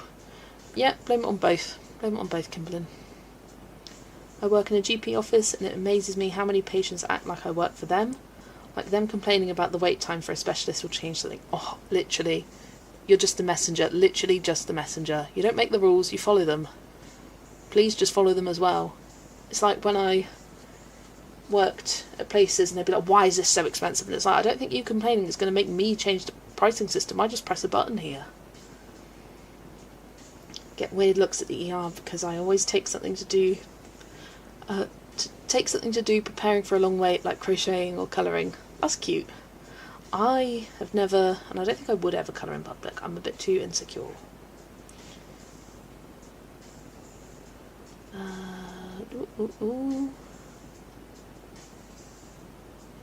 It's Megan. May like the month, but it's okay when when there's no vowels. I was almost there. Megan. Bye, Dawn. Take care. Hope you have a good rest of your day. All of the heart attacks, strokes, bleeding, gunshot wounds here in the States, etc. will go first. Very true. Wasn't even an A&E I was sent to. It was a department called IAU, Immediate Assessment Unit. Oh. I haven't heard of an IAU. I've heard of like MIU, Minor Injuries Unit. I've been to ER 2 times for possible head trauma and got seen in a few hours. Guess I was lucky. With head trauma, they were dealt, like, they do want to check you out because too many times in the past with healthcare, someone's come in with a head trauma and they've waited and they had a brain bleed. Like, I mean, that's deep, but yeah, with head trauma, got to make sure they're alright pretty soon. I always try and have jokes with medical staff and I always thank them and tell them I hope their shift goes well. Because, yeah, they're just doing their job. They're just doing their job. No, like, well, no one wants to be that. No one wants to be. They don't want you to wait. Their jobs would be so much easier if you didn't have to wait. Because they wouldn't be attacked. But yeah, why take it out on them? I don't understand.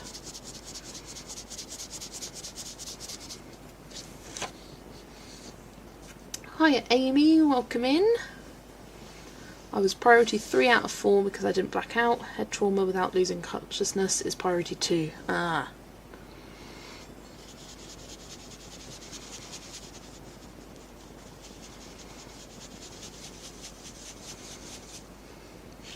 IAU is a department that only GPs can send patients to. It's kind of like referral A&E. Ah. Fair enough.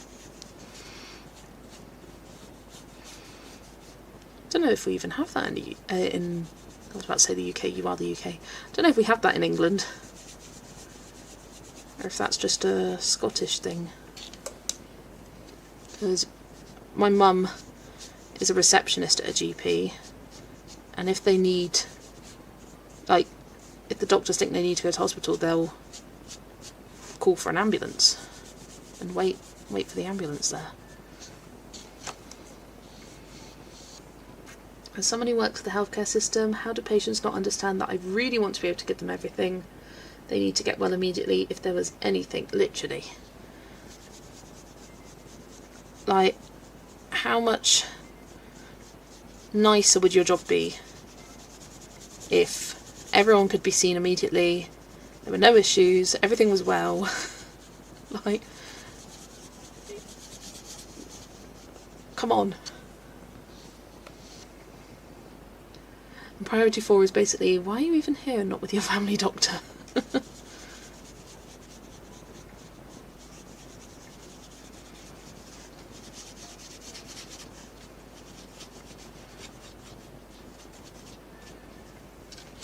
My mum, former trauma nurse, cut her thumb on Thanksgiving once, deep enough to need stitches, not life-threatening.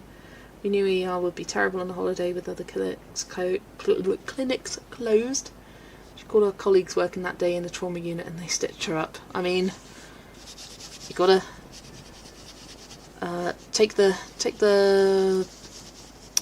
advantages of your job when you can. Absolutely.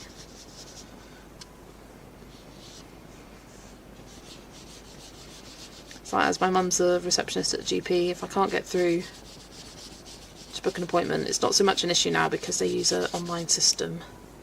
But before, I'd get her to book me something. She can't do it herself because that's breaking confidentiality, but she can ask someone else to book it.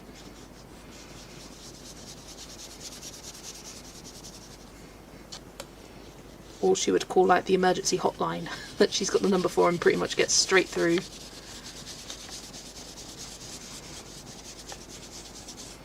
Yeah, I'll always try myself to ring first. I never like to use and abuse the power.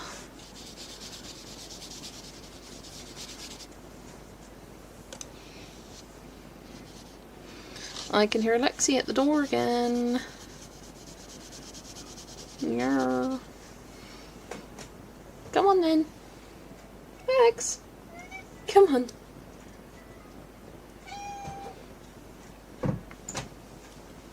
Hello.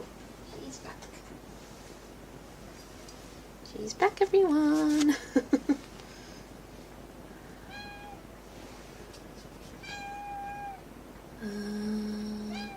Maybe they did the glue, I can't remember. Yeah. Priority 5 would be, fuck's sake, go to the local pharmacy. Priority 6 is like, just take a paracetamol and get over it. Amy's had a few bad experiences with A&E. A couple of years back I was sweating and shaking so bad I couldn't even write. Seen by a GP, referred to A&E. A&E doctor just said I was stressed as a new mum. Brilliant. For good... Oh. Yeah, no. I wasn't stressed, I was suffering through a thyroid storm and developed postpartum hypothyroidism.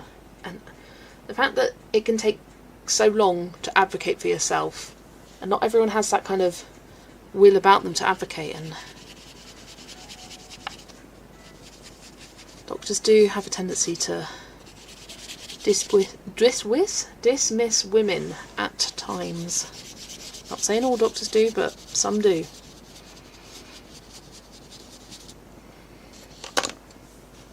I saw some lady complaining online that she waited 4 hours at ER. Her problem?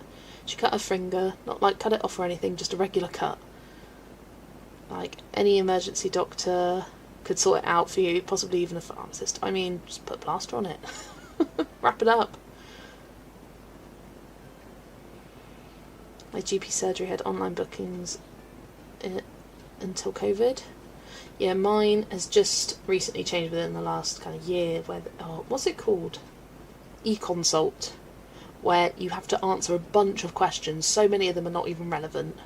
Sometimes you just need a routine review, but you've got to go through all the questions like, are you dizzy? No. Have you got headaches? No. Have you got issues with your heart? Like, no.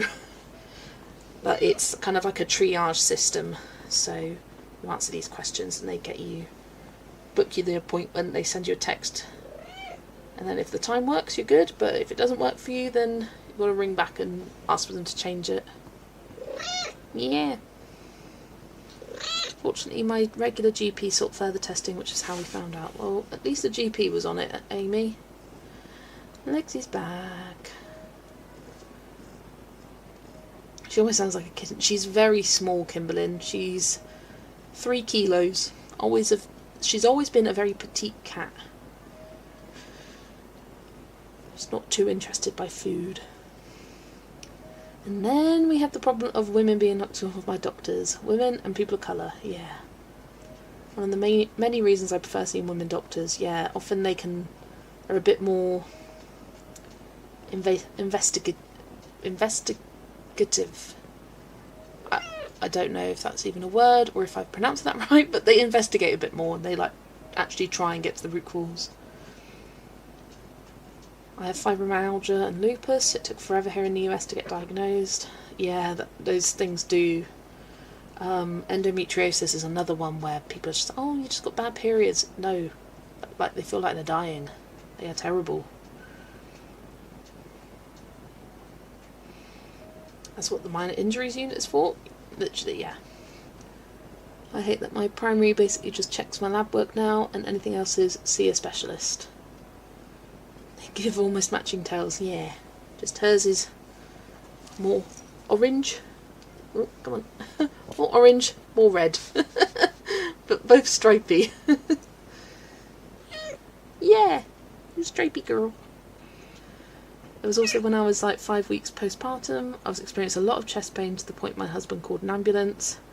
Ambulance respondents said it was just anxiety, but like how are they to judge, kind of thing.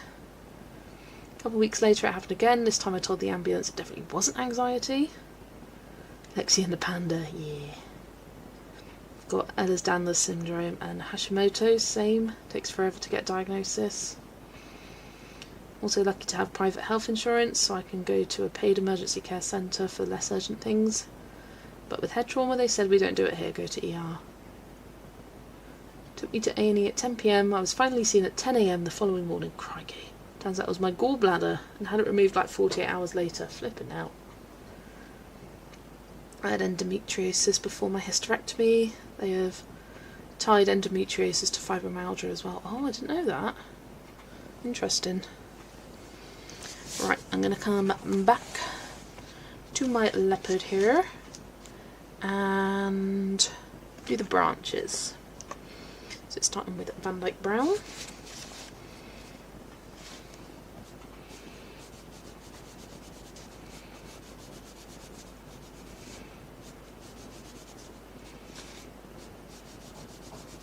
Oh, I can hear parents making a cup of tea. When I went to the toilet, I brought my mug down. I was like, next time when you do the next round, can I have one please? And the typical thing that always seems to happen is Lexi will just settle down on my lap and then I'll make me a tea and I have to go disturb her to go get it. Typical, isn't it, babes?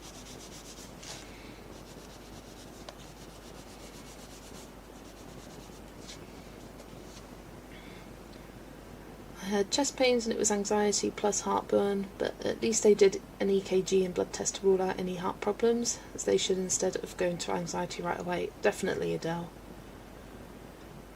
So yeah, I always believe people when they say they've had bad experiences. Always getting written off as mental health for everything gets quite frustrating.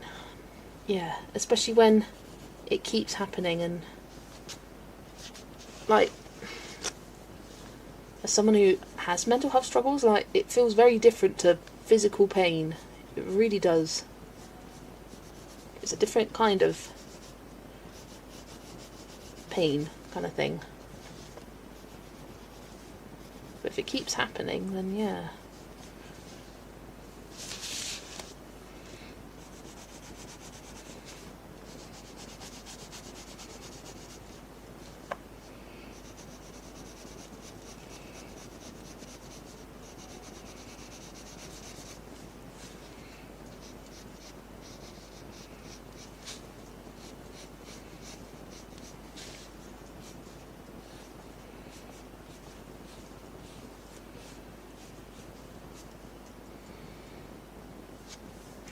I had chest pain about a decade ago, went to ER, and after a day of doing all the tests we found it was costochondritis. No one thought to look for EDS then. 8 years later, diagnosis. Costochondritis is common in EDS. Ah, I've never heard of that. I don't even know if I'm pronouncing it right. It's like they know you're going to get up my...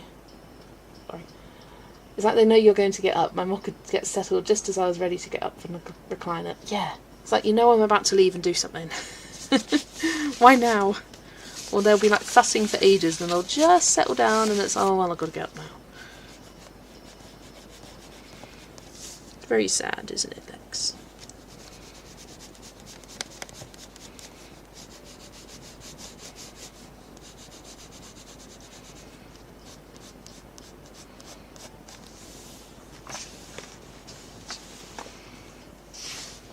Also commenting Fibro Kimberlin. You've had a flare up a lot. It's inflammation of the cartilage connecting the ribs to the sternum. Ooh, ouch. Got to the stage where I go to A&E with chest pain, I get bypass triage and taken straight into a cubicle with majors. Oh. Probably because on your notes they know like, oh, this chick is serious.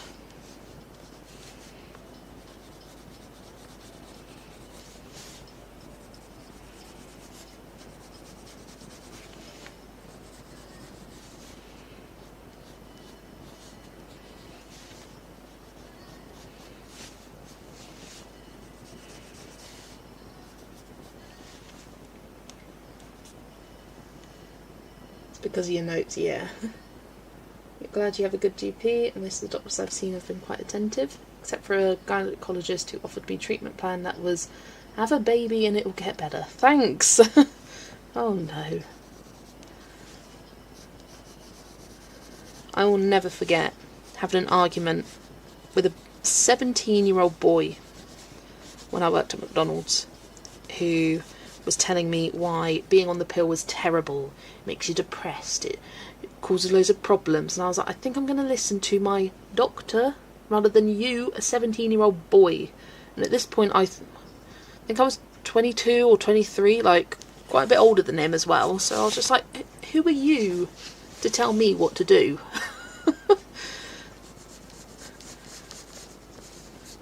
Just like wanted to scream at him and be like, shut up, but I was at work and I was just like, what? I just ended up having to distance myself from him. I was just like, who do you think you are? Yeah, starting early on a mansplain, literally. This convo is depressing. Yeah, let's liven it up. Right, let's let's change the subject. What can we talk about?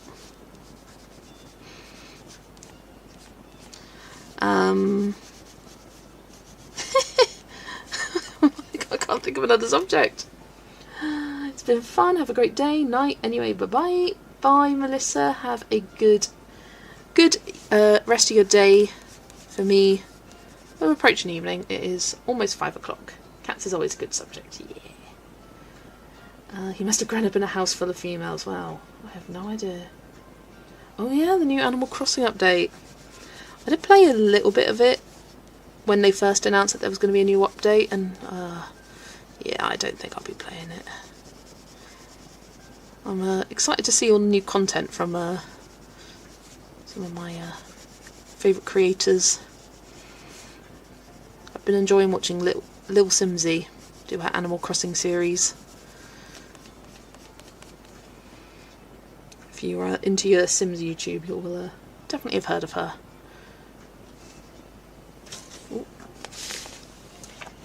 We were talking about most anticipated book releases. You know what? That was something that popped into my head. Every time I'm like, change the subject, I'm like, so what books are we looking forward to? Or what's next on your wish list? I was on the pill for over a decade. To BH, I think it did affect my mood, but it was also what I needed at the time. And yeah, like, Amy, that's your choice, your decision, not someone else's, to put their opinion on it. Oh! Tea! Thank you. Oh, I can't reach it though. Let me see if I can slide my chair to get it. No, I can't. Let's try manoeuvring, Lexi. I know, I can. Oh, I'm sorry. She left. She left. She may come back.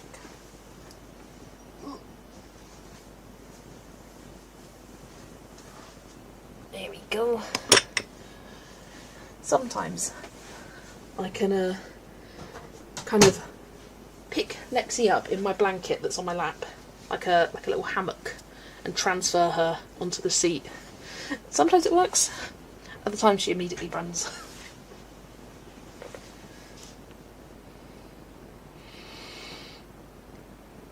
You need some grey Neocolors. So far I just have grey and black.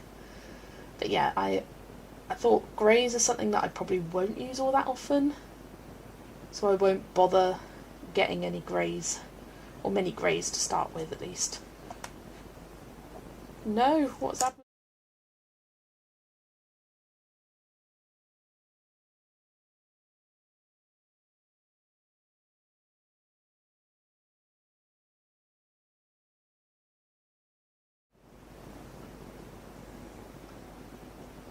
Okay, why have you gone black?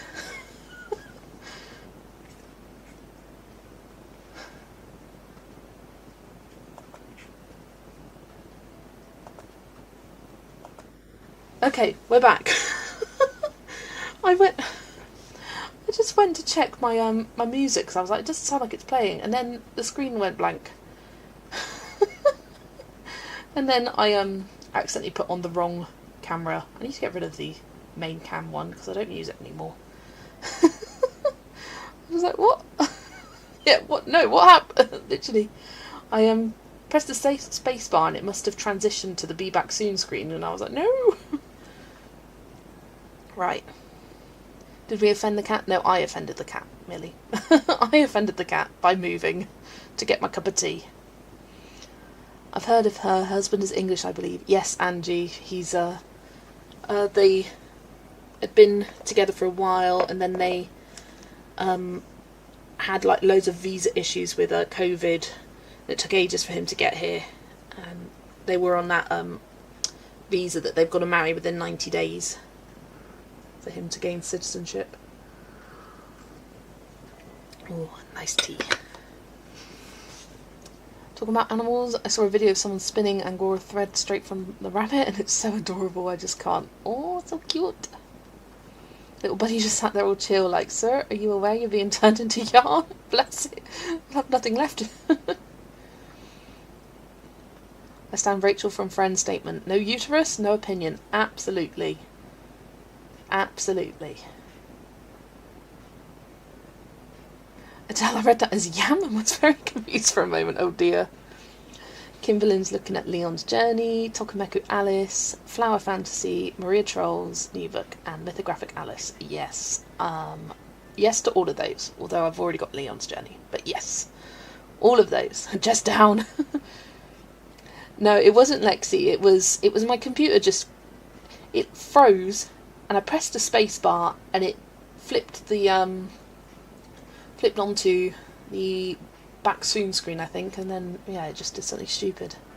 I don't have a Stream Deck. I did look at it. I looked at getting a Stream Deck and I was like, oh god, a Stream Deck is expensive. I was like, I don't think I need this. I don't stream for enough of that.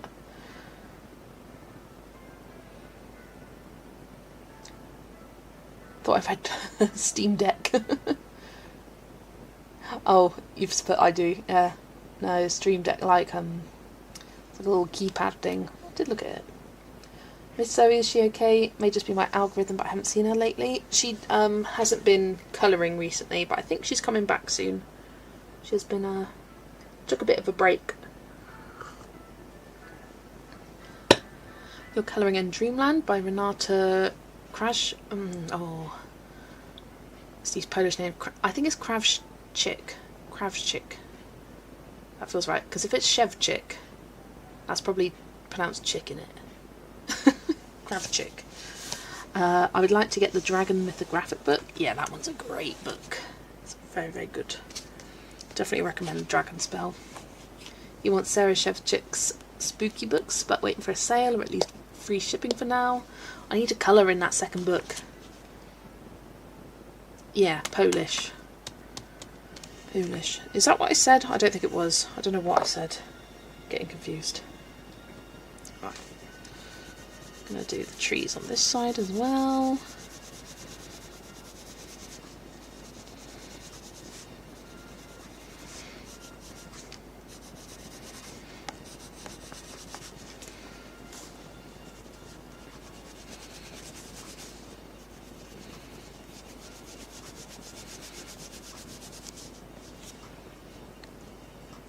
Tell her she is missed. You'd love a stream deck. You can program the cameras and screens you need to swap easier.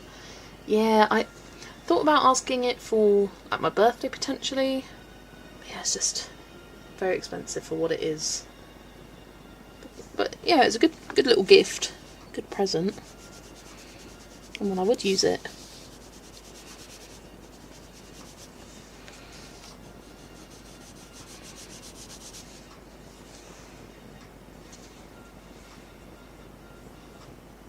I will tell her, Jen.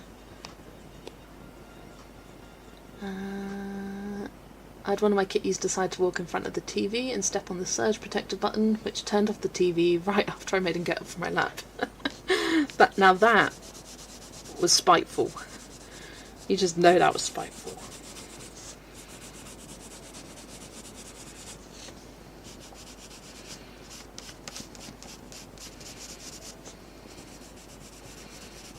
It was funny, the other day we were comparing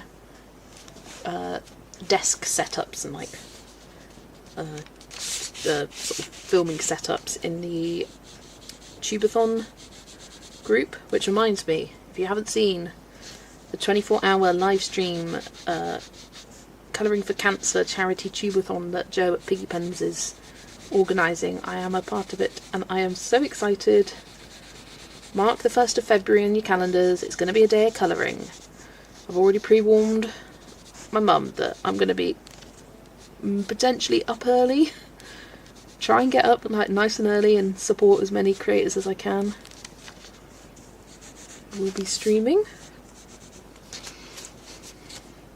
Ooh, there was another thing I need to tell you. So, Symphony of Cute Animals. You may have seen that Jazzy Doodle Designs Wendy is doing she's already set up a full collab in this book. I'm doing this page. I need to plan my colours. In fact, I'm going to leave this out. But Tara Tripoli Arts is doing another one. And she needs people to sign up. So if you are interested in being involved in a full book colour along, even if you're already involved in Wendy's, because I am, and I'm joining as well, check out Tara Tripoli Arts. I think she did a YouTube post about it, community post, so check her out and get involved with it. I said I would shout it out. No, I don't want to put that away, I want to leave it out so I don't forget it.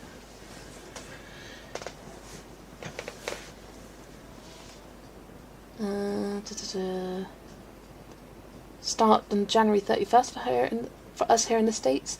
Yeah, it depending on your time zone. 1st of Feb. Hang on, no. It starts on January 31st for people in Australia, because they're in the future. You're behind us, Kimberlyn, so it starts later and will go over onto the 2nd of February, I think. I'm not going to do the full 24 hours of colouring, Angie, because I would not survive. I can't be up for... No, I can't do that, but I will try and do as much as I can. Tara was in here. Let me put her name. So check out Tara. Wish I had that book. I'd join, but funds are a bit tight at the moment. Is it a sign up for a page deal or a randomly assigned? I believe randomly assigned, which I'm a bit scared about, but I'm doing it. Do any of you watch All Things Great and Small in the UK? It's on my PBS app and starts a new season today. I'm so excited. I have not seen that. I've heard of it. It was a book, wasn't it? Yeah, I have not heard of that. Something I do want to watch that was on TV recently in the UK is Titanic sinks tonight. But I'm like, I need to wait for the right mood. So it's going to be a bit depressing, isn't it? Because this one is based on all real accounts and stories. Like, none of the stories are fictionalised. They're all based on real accounts. So I think it's going to be really cool. I don't know if anyone here has seen it. Yes, Call the Midwife starts back up tonight. I do love that show. I like the Christmas special. It's cool.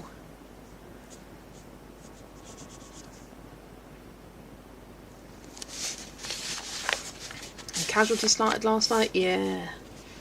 No, it starts at midnight, Joe's time, February 1st, no matter where you are in the world, which would be 7 PM Eastern.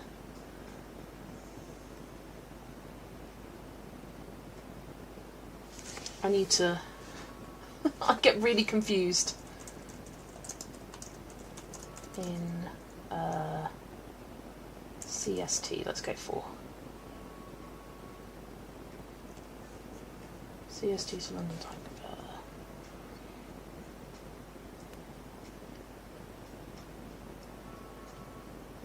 Oh yeah, I've got it confused in my head. Yes. So you will still be in the day before, so it starts late the 31st of January, and it's in... I got it flipped in my head. I get so confused with time zones. I got it flipped in my head. In Australia, they'll be a day ahead, so it's like the 2nd of February.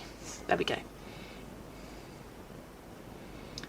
Love Call the Midwife as well. I'm obsessed with English shows. Oh, it's a great one. I love that show. I love the kind of historical aspect of it. This season looks like it's going to be a really good one, with a big part of the plot focus is going to be on them transitioning from sort of like becoming part of the National Health Service and having to... It's going to be a big plot point of the nuns having to give up their habits or not be nurses anymore, or midwives I should say. So I'm excited.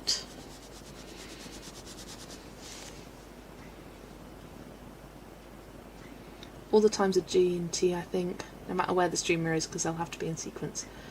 Yeah, the thing that Joe's put together is all based on GMT, so it's like GMT +1 or -5 or whatever. Honestly, time zones... If I think too hard about time zones, my brain goes to mush. So I just try not to think about it.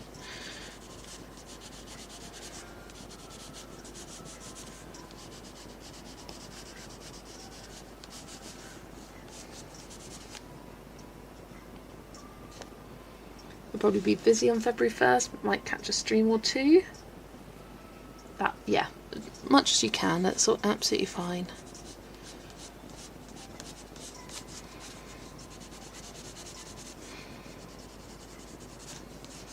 I've got to think about what I want to do for the stream.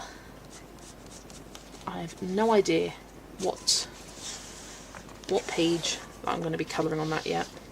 Way too far in the future.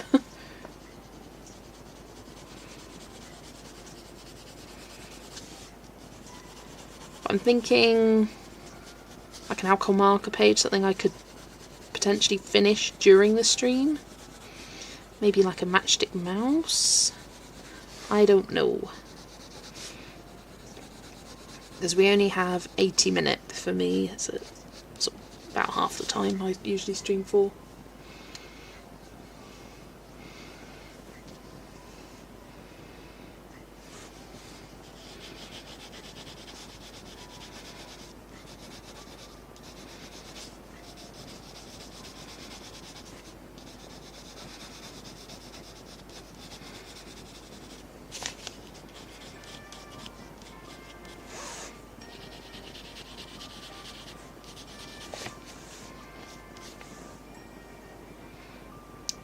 Have I got all of it? Nope. Missed this big old twig there. My husband also hates time zones. He's like, why can't we have the same time everywhere? And then for some people, morning would just start at 5 or whatever.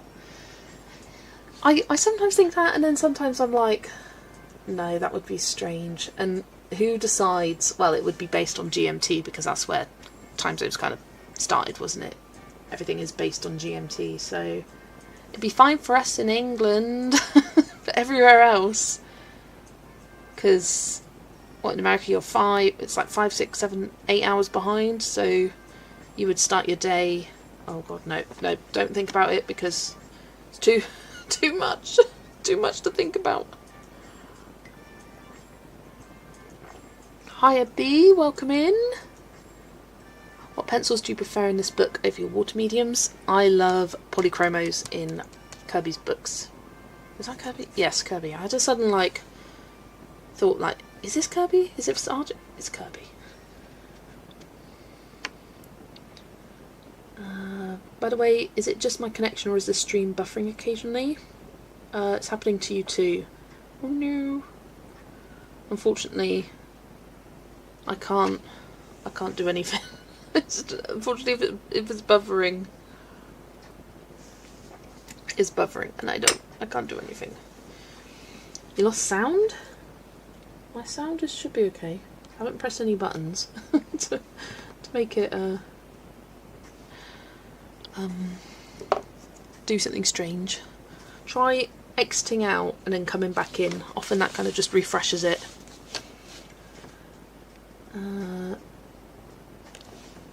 Yeah, often if you reload it, it works. As soon as we get enough people, I'm thinking done by end of February. That would be alright. Yes, often it's just an app. Silly thing. Often if I have buffering, I will reload the person's stream anyway, just to see if you come back and it's still buffering, then it's an everyone problem. Like, they've lost connection or whatever.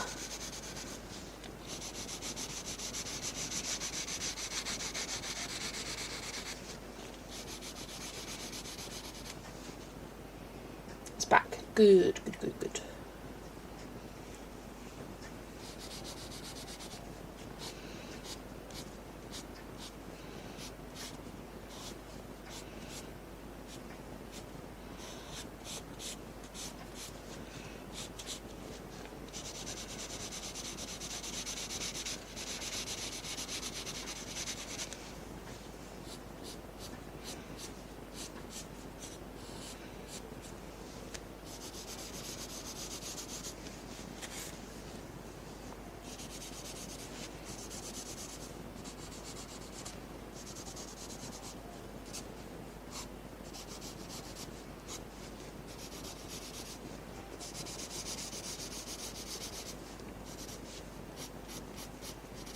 Something strange that has popped up online, and I've seen some people sharing and talking about it, is these romantic country books by Eerie, but they're French and they're different covers to what the French versions originally were. And a lot of people have been asking, are they real books? In fact, it's hard to describe it. If I can show you it. Because I was chatting with Rachel here at Crafting Mama Bear. She did a like a picture asking about it. So here, browser. So these two on the right are the new books, and they have got like Cozy Japan on them, and then these are already out and released, but they've got the same titles, and the pictures are pictures that you can find. This one's Romantic Country 1 and this one's Romantic Country 2. So to me it just seems like it's a strange reprint of something that already exists, but people are theorising, is it going to be like a cute and cozy book? But it's just a bit random, and they're only available on Lyrica, I think.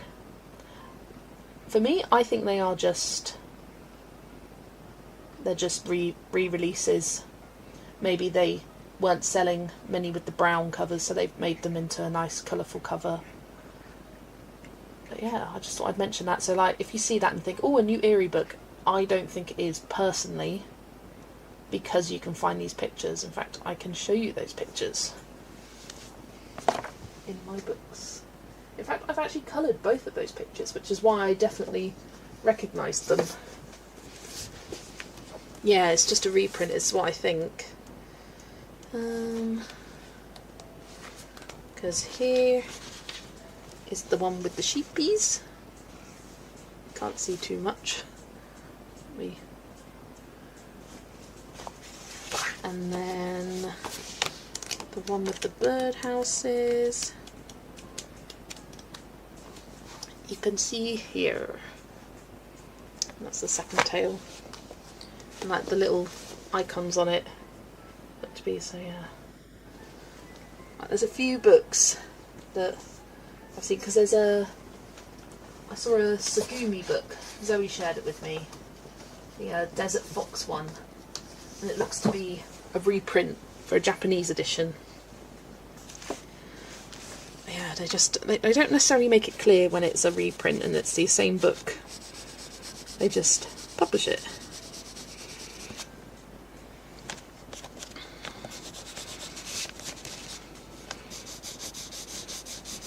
And if they're doing new versions of the first and second tale, where's the third tale?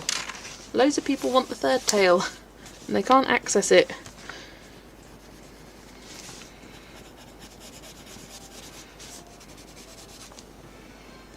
The new Desert Fox one isn't new at all. There is a new one coming out, but there is one.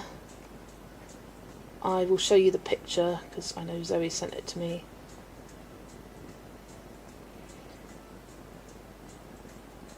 Oh, how do I get shared pictures? I don't know one here. Nope.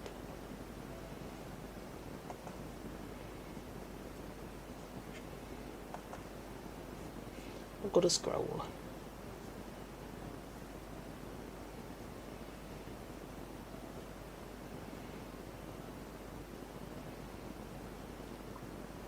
Here it is. So this book with this cover, I believe, is a Japanese reprint of The Mysterious Journey, because I can find you that page. The little swans.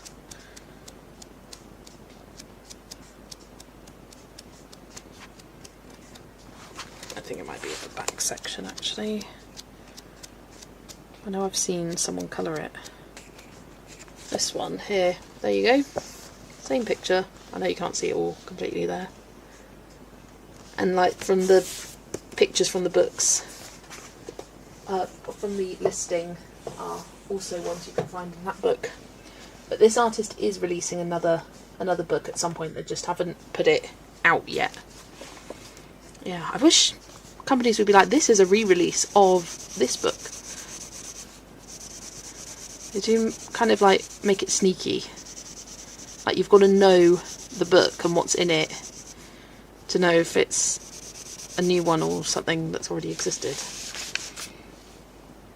Yeah, that's what Zoe found it on Colouring Queen's site, but it's not a new release, because I did some digging, did some investigating. I was like, no.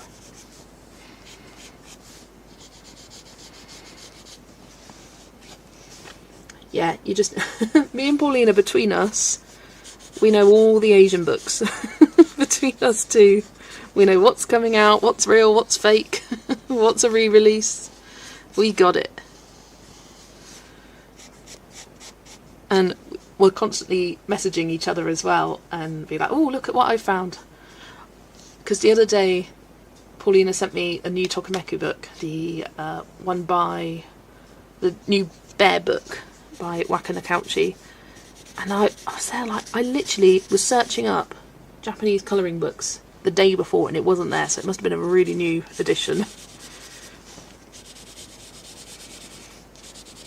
But my top tip for finding new books is translate the word colouring book into Japanese, copy it onto Amazon Japan, and then in the filters, filter by new releases in the next 90 days. And then it will show you anything that's upcoming. A lot of it is AI books or print-on-demand ones, but you do find some new ones every now and then. But I find that's the easiest way for me to find the new releases. Often they don't have covers when they first come on, so you've got to translate them and be like, oh, I know that artist, I'm going to keep my eye on that.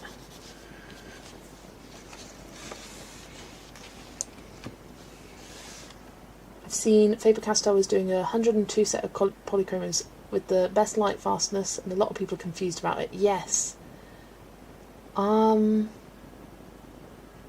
Yeah, I saw, because Zoe sent me this as well, and she said I've seen this, and apparently 20 of them are Neocolors. And I was like, well, if that's the case, if there are Neocolors, then I'd be interested in the new ones. But if they're not and they're just re-releases, then yeah.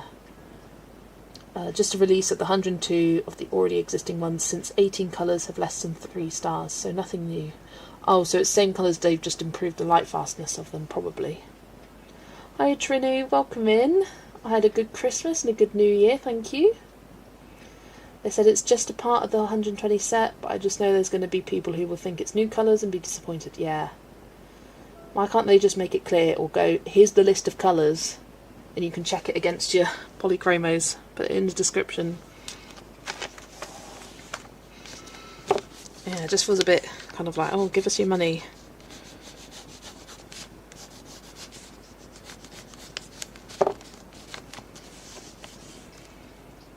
A random question, but where are you from, Trinu? She is from Estonia, lovely.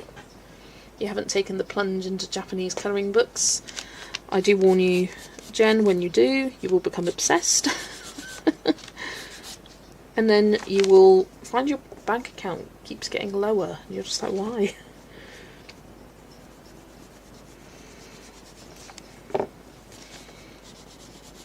Yeah, I'm trying to remember what my first Amazon Japan order was.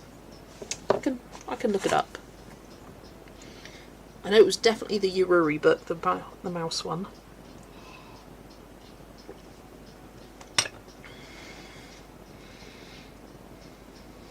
On my orders.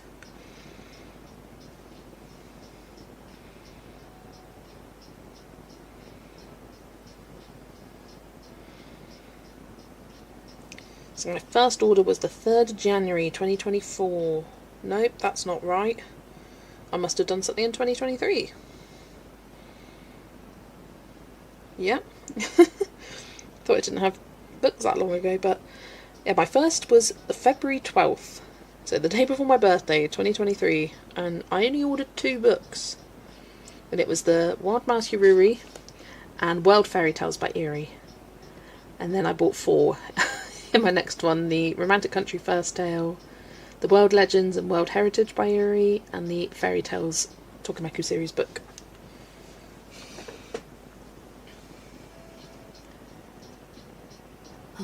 Just asking because I'm Lithuanian and your nickname sounds like I'm erasing. Love that. Is this your first page this year? What are you colouring at the moment? This is not my first page. This is my first on live stream, but I've already coloured how many pages? 15. So it's not my first by far.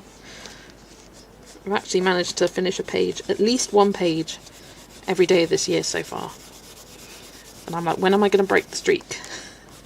Because I'll be honest, some days I'm like, I've started a page, but I'm not going to finish it.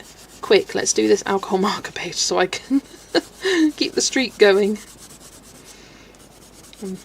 It's not like I don't care that much. I'm just interested to see how far I can push it.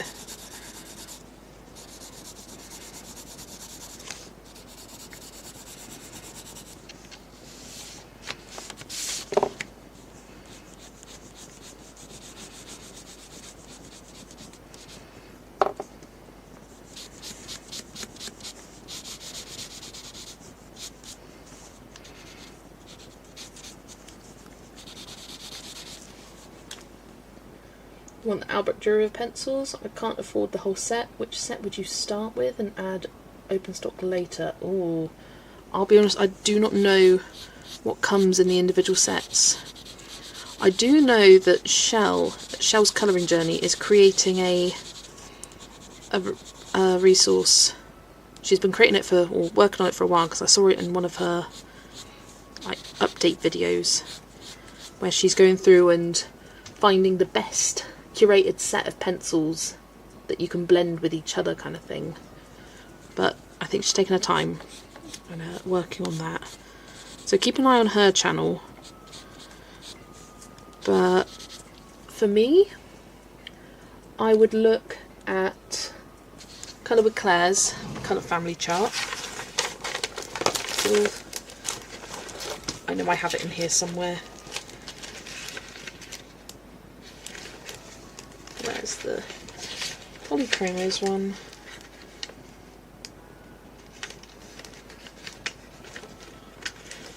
Where is it? I know it's in here. Oh, it's there. Look at the colour family chart, and this is how I would pick. Go for... This is how I built my ink tents. I kind of went for the darkest, one of the darkest, if not the darkest in the colour range, and then the lightest. Or go for, because there's quite a lot in these colour ranges, go for the lightest, middle, darkest, and build it that way. Often a set will come with sort of like your kind of rainbow of colours, and then you can build it onto there. Or you know the colours you like to use and you don't like to use. So for me, because I could show you my ink tents and how I've built that out, and I'm actually completely happy with this range of colours and I don't feel the need for any more. But you can see with these colour family ranges I've got darkest and lightest for a lot of them, because then it gives you a nice blend. You don't necessarily always need the middle, because you can make the middle with blending the lightest and darkest together. I personally like my light colours. I like to base light, but the dark colours are really useful as well. But things like the greens, I don't like a yellow bright green, so I just don't bother buying those. I love my blues, so I've got a lot of the blues, I've got a lot of the greens. But the reds and yellows I don't use as much. So yeah, I would look at a colour chart like this and think, okay, I really want to make sure I've got enough blues to do water. So getting a nice range of blues, because to be honest, you do not need all of these blues for like a water soluble pencil, because you can blend with them really easily. So like the light phthalo blue would be good, the phthalo blue, and then the Prussian to get you a nice blend there. But yeah, that would be my recommendation of like thinking about how you'd want to build your open stock range. And looking at people like Karen in My Colourful Country Life, her colour blends, and picking some of your favourite blends from that and going, okay, I like that blend, I think I'll use that, so getting the pencils from that blend.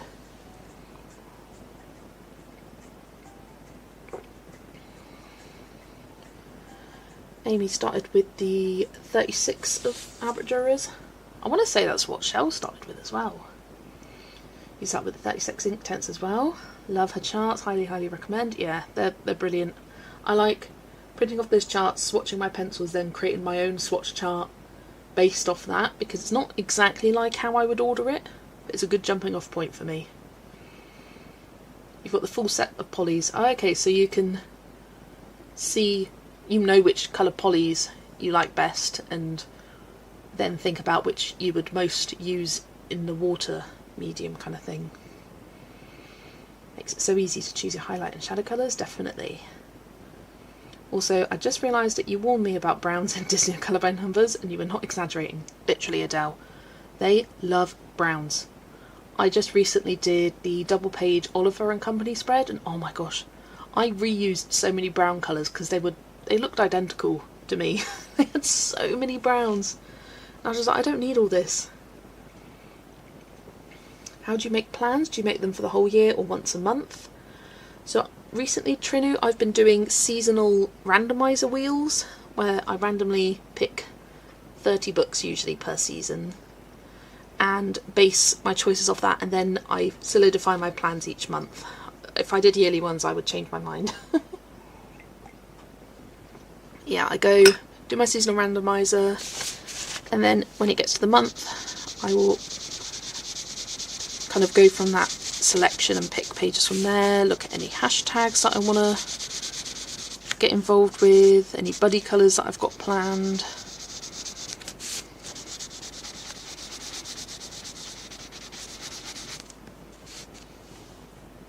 This page has 3 bands that totally look the same for me. Honestly, Adele, a lot of the times they'll be like, okay, I use a brown here and it's the number is J, not number, the letter is J. There's a brown over here that looks almost the same and the letter is K. But I'm going to do them this exact same brown because you're not going to notice that they look the same, because overall it's fine. I'm trying to think of an example. My book that I did it in the other day is downstairs, so I can't really show you, but I do use the same colours a lot. The same with greys. A lot of the greys, like dark greys, look the same, so I just repeat the same ones. Just have a look at the image as a whole and be like, okay, well, these two colours are totally separated from each other. I can use the same one.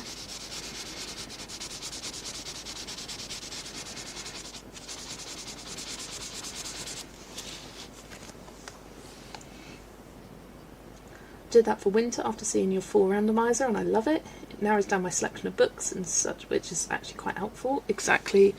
I cannot take credit. I was inspired by Shell at Shell's Colouring Journey. Last year I was doing monthly randomizers inspired by her, and I would do 10 books, which 10 books is not a crazy amount for me to colour. I colour way more than 10. But for some reason I just wasn't really getting to any of them. I would do like 2 or 3. But then doing 30 books over 3 months, I'm able to spread it out better. Go, okay, I haven't coloured in these ones yet. I'll plan it for next month. Okay, I still haven't done these few. That'll be planned for the final month. And it just means that I am actually getting to all of those randomised books, which I always intended and wanted to colour. I just didn't have the time for. I just doing the seasonal has been a lot better for me at actually getting the majority of them done, because for summer I did, I think it was 25 out of 30, and I think 3 of those I had whips in. It was only 2 that I completely did not touch. And then for for autumn, I think it might have been 23 out of 30.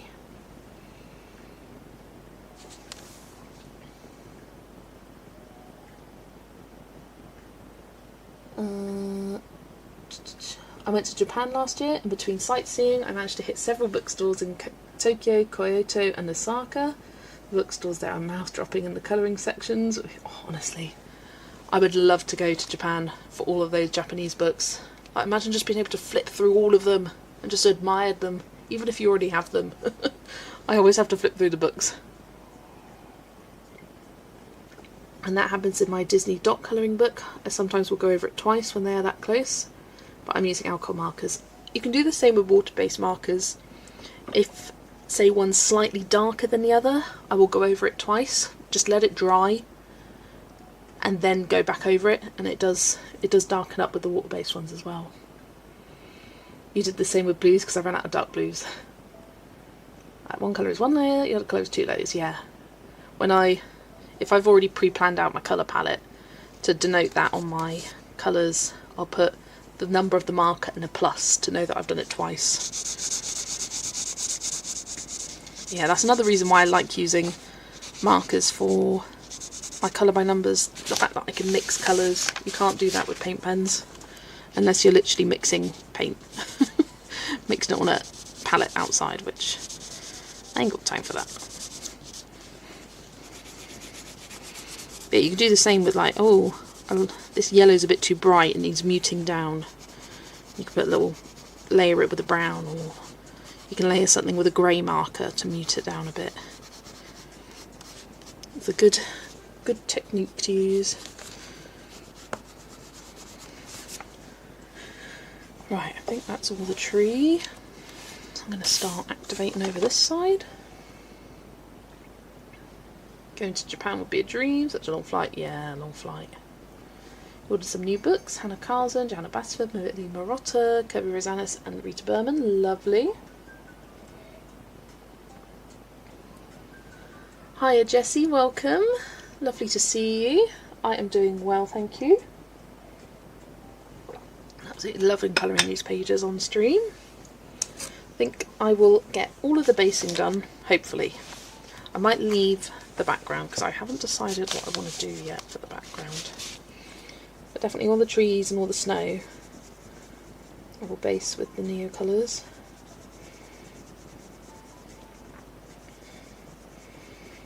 And then in our next stream we can work on the pencil shading. And by we, I mean me. But we're here together.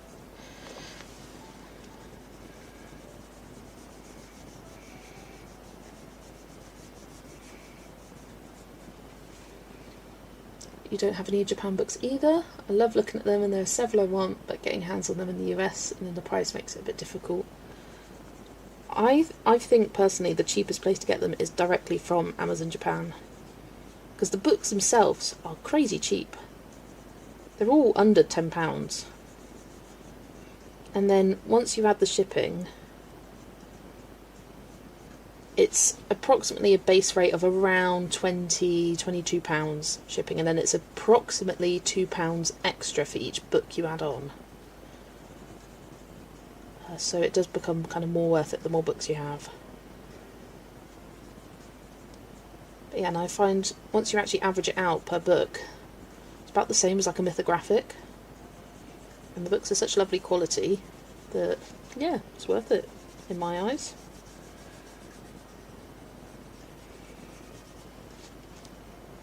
Actually thinking about trying acrylic paint and colour by numbers, but too scared to attempt it, just because I haven't seen anyone doing that, so there must be a reason, right? Adele, check out Candice, Happy Catastrophe. She uses acrylic paint for her colour by numbers. Yeah, she does. So there is someone, and she does great results.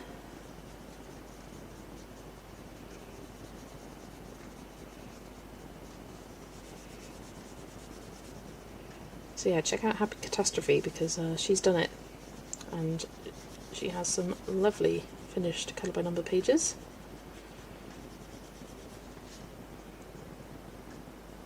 How do you use Amazon Japan? It's always so confusing when I've tried to use it. So on your Amazon app, you can just change it to Japanese. It's really, really easy. Just checking to see. Yeah, no, you can't see my address. So you go on the little person icon down the bottom here. Sorry for the lines. And then at the top you've got a little English. Usually that's in United Kingdom English, but you can just switch to Japan. And you can change it here to the country region. Make sure the language is in English. And have it in your correct currency. And you can just flip between the two. And it comes up here at the bottom for previously visited, because I use it quite often just to browse and whatnot. But yeah, you can just switch between the two, and it's just like normal Amazon. Everything's in English. It's a little bit harder to search for things because the books aren't in Japanese. But yeah, and then you can just use Google Translate on the web page. But it is really easy to use. Then you can add books to your cart, go to checkout to see how much the shipping is, and then come back and change your mind, kind of thing.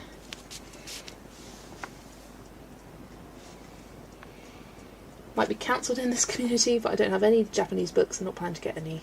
They're cute, but I just don't feel drawn to colour what I saw so far. That's absolutely fine. You like what you like. Everyone is different with their tastes. There is, like, I'm never going to cancel someone for not liking something that I like, because why? Why? Everyone has their own tastes, they really do. And there's nothing wrong with that. You used acrylic paint for the page in Winter Wonder for Joe's collab. Nice. One of the creators I follow suggested Etsy for Japan and Korean books. You can get it from Etsy, but often it's shipping per book, and so if you're planning to get or want to get a few, then getting it direct from Amazon Japan is cheaper. But I can only comment from the UK perspective.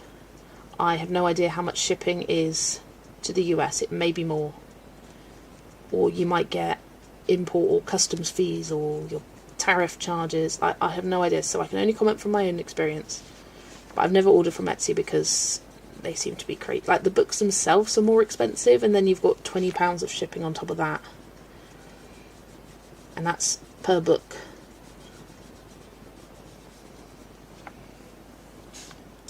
You've just typed it on the browser and typed Amazon Japan. It was all in Japanese and didn't know what to do. You do it from the app instead.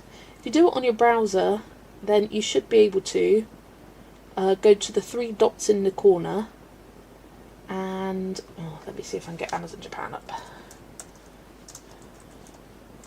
Because if you find things to browse easier on your computer, it'd be good to show you. Let me just get rid of my address here.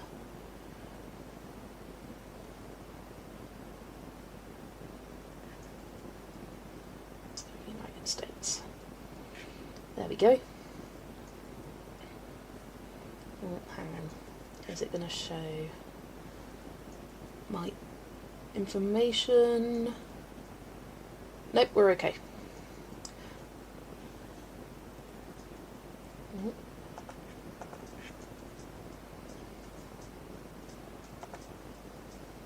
So, you type in Amazon Japan on Google, go onto here, then the 3 dots in the top corner, press that, and then down here you've got translate, and then put it into English, and it will translate all the text.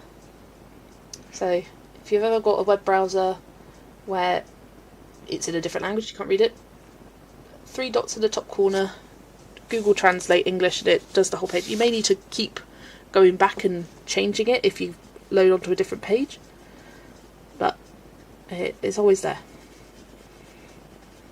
And sometimes it will do it automatically, sometimes it won't.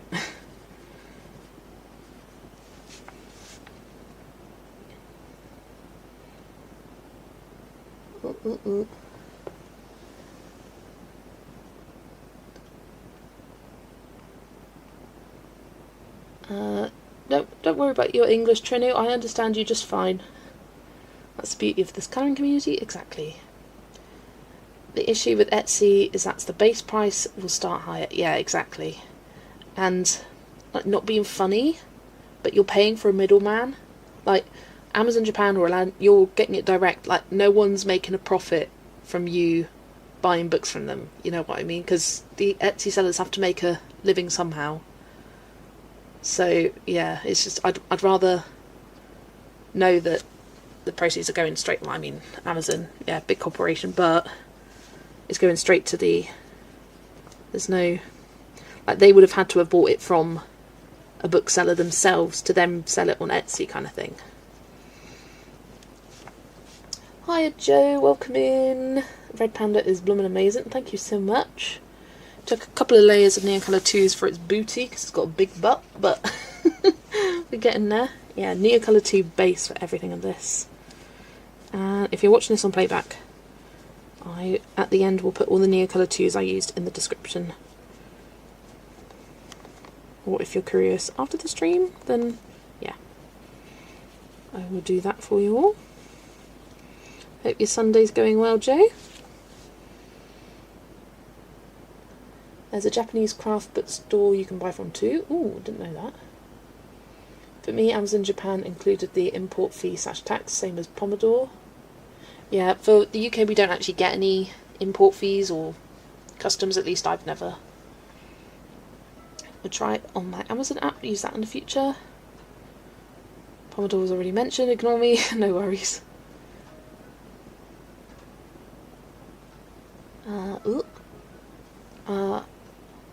Appreciate the help, although I'm sure my bank account doesn't. No worries, Jessie. Always happy to help. If anyone ever has questions about how to do things, always message me. I'll always help people out. Absolutely. No problem at all. Joe's helping decorate our hall, stairs and landing, so I'm in and out. So I've been missing your lives. No worries. Yeah, I think I'm going to be doing Sunday afternoons a bit more.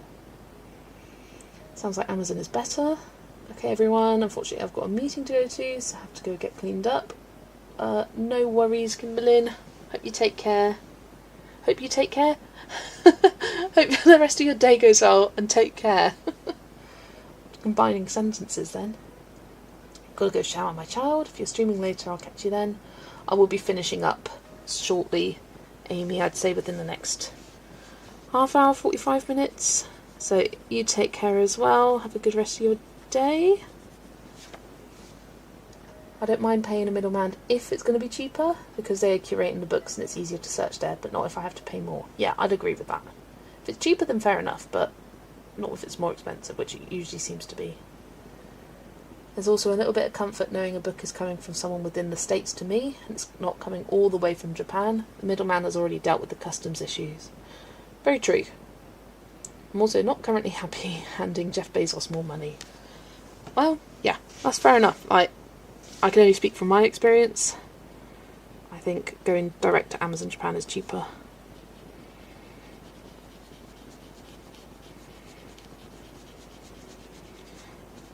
But if you only want just like one book, then yeah, I would say going from an independent seller, Etsy, Pomodoro. I've never actually looked into Pomodoro. I know people have bought from there in the past, or regularly go to Pomodoro for the Amazon Japan books.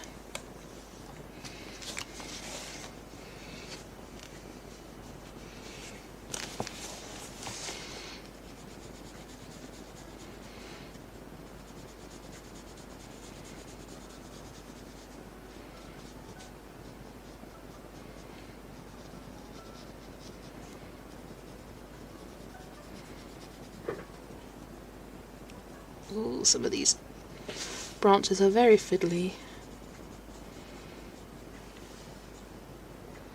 Buying things from UK was a good option, but then they did the Brexit thing and now it's become a pain in the butt. Yeah.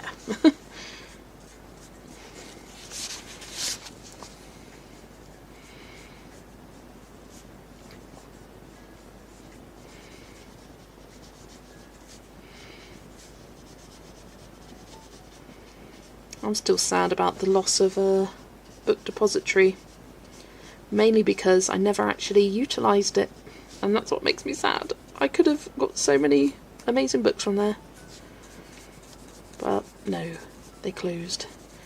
Is it closed? I think it was April 2023, and that was when I was just really starting to properly get into getting more colouring books, especially international ones. Yeah, closed before I even got a chance to use it.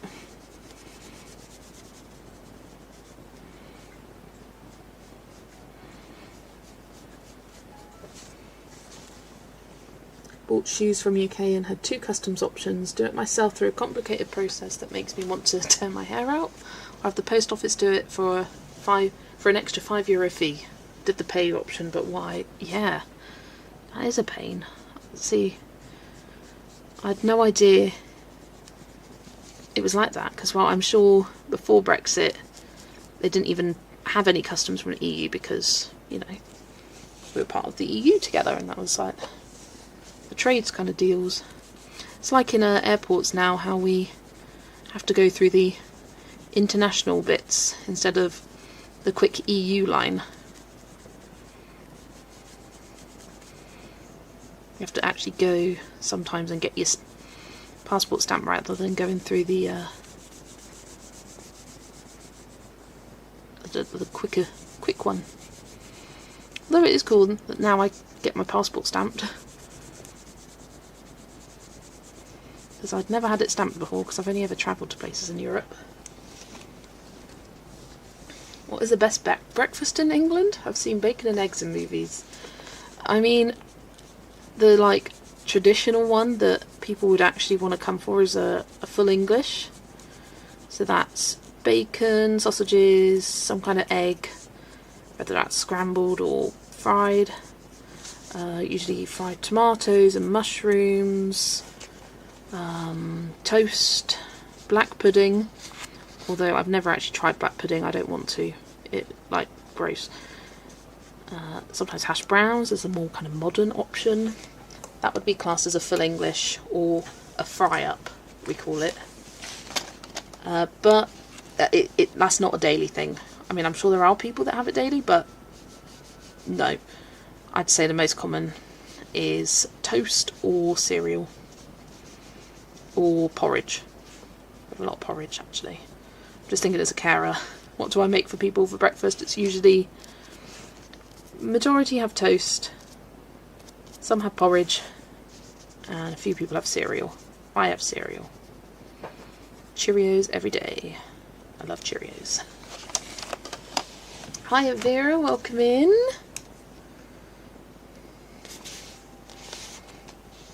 But yeah, if you went to a hotel in the UK, it would all be full English kind of things. And then they'd have some continental options like croissant pastries, or like a pain au chocolat, or yeah, just your normal basic cereal.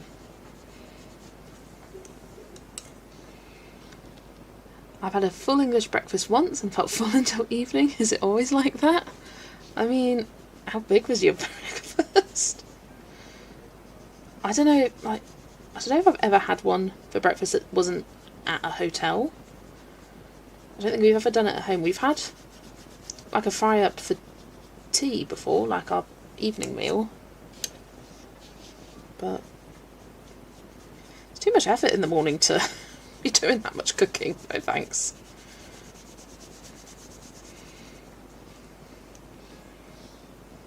Did I say hi Vera? I think I did, but if I didn't, hi Vera.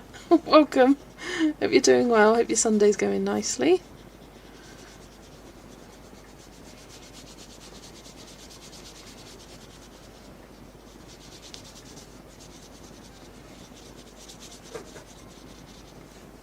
You did. Hi again. I'm pretty sure I did, but if I did, I think it was only a brief hello. I get distracted talking, I forget what I said and haven't said. Better to say it twice than not at all, I think. Weekend morning full English, yum. I mean, Jo is living the life of luxury. Full English on a weekend. We went through a phase of having some like breakfast baps in the morning, like bacon and egg. That was nice. We haven't done that in absolute ages.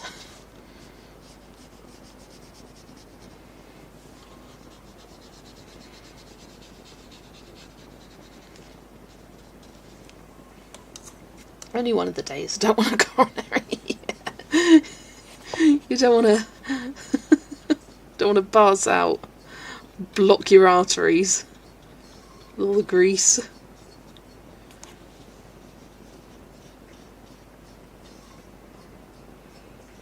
Oh, beans. I almost forgot. Didn't say beans. That's an essential part of full English, definitely. All this food talk reminded me I need to make dinner. Yeah, I'll be having my dinner soonish.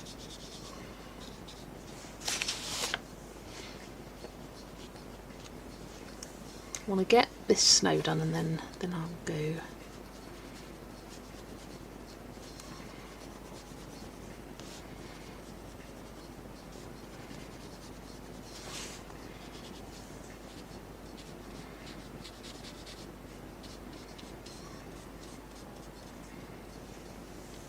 Is Yolanda streaming tonight as well? I hope so. I believe so. I want so.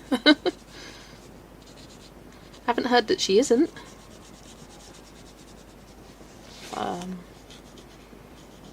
Check out her page, see if she's scheduled it. American here, I thought they like beans and toast. Beans and toast I wouldn't say is a common breakfast thing. I mean, I'm sure there are people who have it. I associate beans and toast as more of a lunch thing. Having it for your lunch, beans on toast.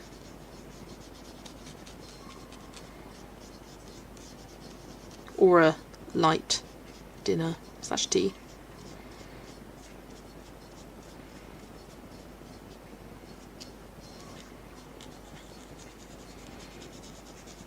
Can't even remember the last time I had beans on toast. It's probably when I was at school. I used to have it for lunch at school. Yeah, lunch or dinner is beans on toast. Yes, Yolanda's stream is planned. Woohoo! I was like, I hope she is. I love hanging out with her on her streams. Hanging out on all the streams.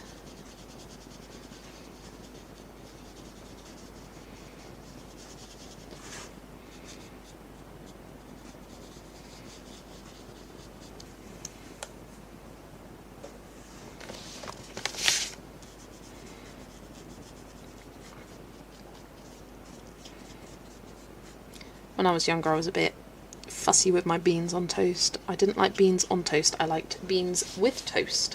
So I liked a bowl of beans and toast on the side so it wouldn't get soggy. I got a bit funny about food touching.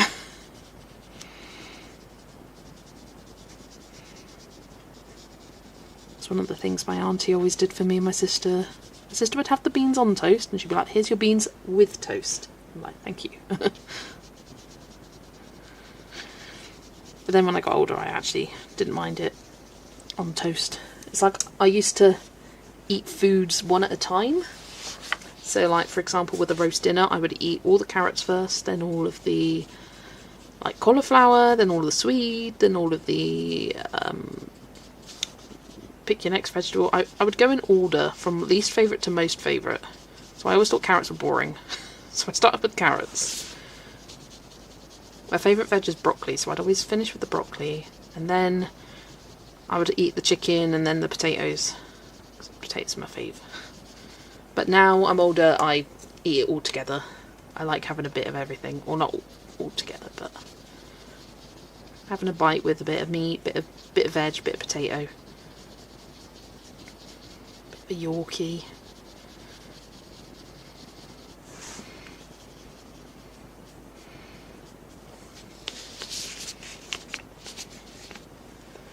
I get it now. My son scrambles 3 eggs with 2 pieces of toast every morning. Yeah, it's basically like scrambled eggs on toast, but swap the eggs for beans.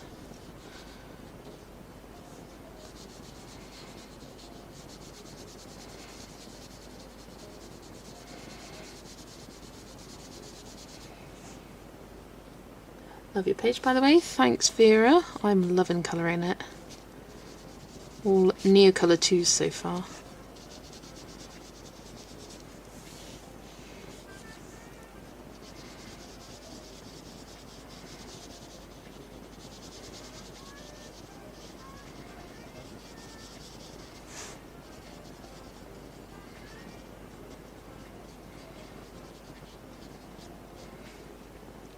Estonians eat porridge and sandwiches. Oh, that's interesting.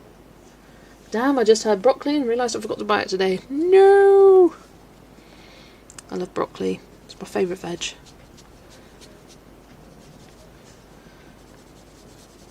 In fact, we are having chicken and broccoli pasta tonight.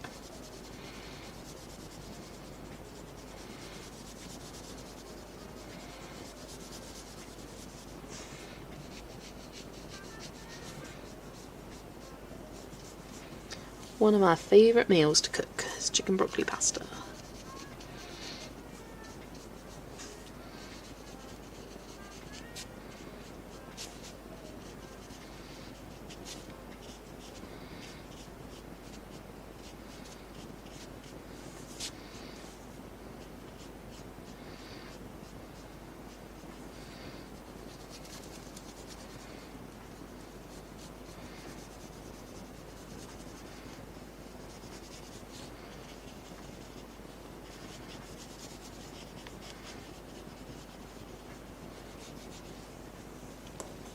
Time to dig through my freezer. We're cooking pasta with ground turkey and veggies, and I usually add carrots, broccoli, zucchini and mushrooms in it. Oh, nice.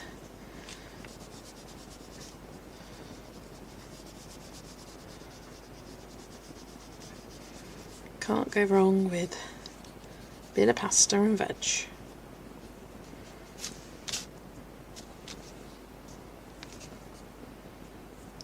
That's a branch there. Right, I think I've activated all the branches. No, that one isn't. Is that the one? It's hard to tell. I think I've done it. Right, back to this side. And time for the snow. Let it snow, let it snow, let it snow. Everyone has their own taste of what they eat. Exactly, Trini. Exactly. Right, don't mind it being at a weird angle. So I've got light blue. I'm just adding a tiny bit in these hatched shadow lines all the shadow of the snow, but the majority of it will be this cobalt blue 5%. Such a pretty light blue, perfect for snow.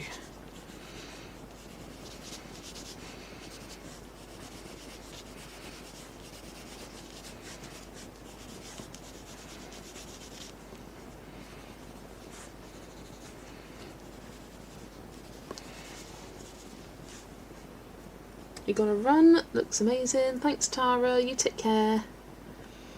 We got a very Dutch dish, a soup with split peas. We like to call snert. Snert. Love that. Snert. There's the classic pea and ham soup, or as it's commonly referred to as pea and ham vomit in a can soup. It's not a very popular one, but it must be kind of popular because they still sell it.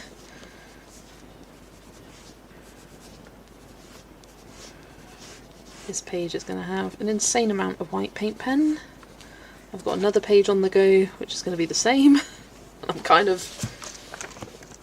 I love doing the white paint pen because it really does bring a snowy page all together. But cool, it takes a while. So I've got another... It's the Mythomorphia kind of snowy landscape page. Love how you say that. Snert. Snert is not nice, lol, but there are a lot who love it. It does look like vomit. You usually put a certain sausage in there. We make a vegan version, of course. Yeah, that doesn't sound like it would be something for me. There's a saying that there's no arguing about taste, exactly. I think it was Yolanda was saying in one of her streams a little while ago that how can you say that something is terrible when it's a food? Like, you can think something tastes terrible or something is nasty, but it's not actually. And I was like, yeah, it's very true. Very true. Like, there's a lot of foods I don't like. I'm kind of a fussy eater, but not like totally. I've gotten better as I've got on older, that's for sure. But there's a lot of common foods that I just do not like. I do not like peanuts. I do not like sausages or spicy food. I cannot stand garlic. I appreciate that is one of the weirdest things, as people love it. And it's rancid to me, it really is. But I blame my granddad because he doesn't like it either. But no one attacks him for it.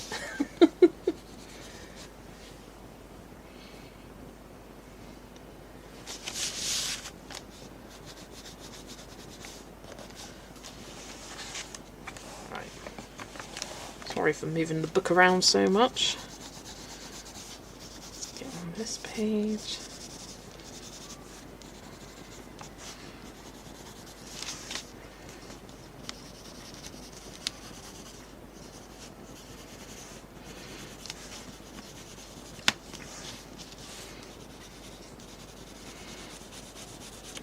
Even though these are very much two single pages, I think they look great together. My food enemy is sweet corn, just why? Yes, Adele, yes! I think it smells nasty. My mum loves sweet corn. I can't stand it. Even the smell of it. Blech. And it's one of those common things that people will throw in anything. Like, as a good, just like, oh, bulk it out with a bit of sweet corn. So many times I've gone through a tuna mayo because I want tuna, and I pick out all the sweet corn. It takes me forever to eat.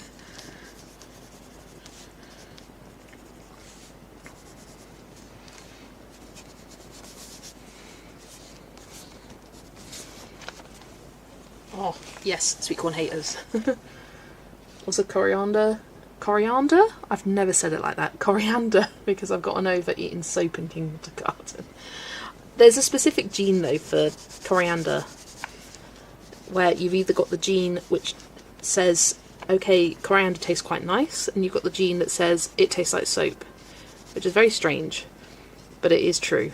And I like coriander. My gene says yes to coriander. Sweet corn is like corn with butter, or just the corn that is sweeter by it. Sweet corn is corn. For me, I would distinguish it as sweet corn are the individual corn that you get in like a can or frozen, whereas corn would be on the cob. Sweet corn are just like the individual kernels. We just call it sweet corn. It's the same thing though.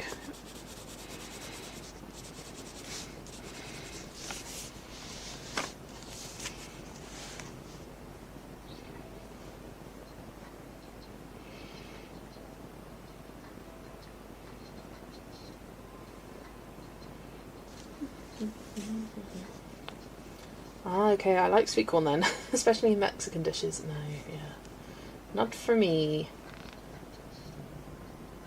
You've got the, you love it, Jean? Nice.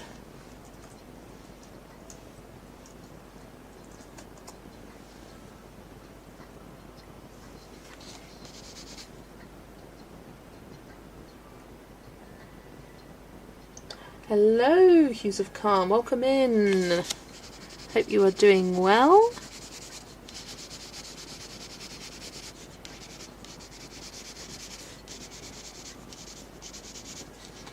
I won't be streaming for too much longer because I'm getting hungry and I want my dinner.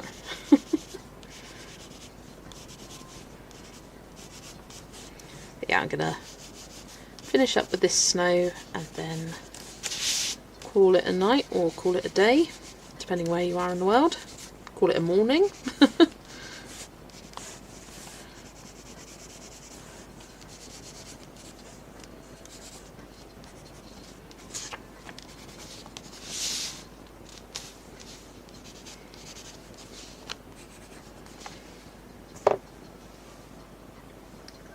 All good. I am good as well, thank you very much. I think the smell of tinned sweet corn is just foul. Yeah, my mum, when we make pizzas, she gets out the tinned sweet corn and I'm like, what is that smell? Oh, it's the sweet corn. When I first met my sister's now husband, we were in a fair and he wanted to be sweet and bought my sister, me and my friend some corn on the cob. We all had horrible food poisoning after. What the heck can you do to corn on the cob to give you food poisoning? That must have been left out for ages. Because, like, what's to mess up about sweet corn? Must have just been sitting there and building with bacteria. Ugh, gross. Yeah, that would put me off it for life.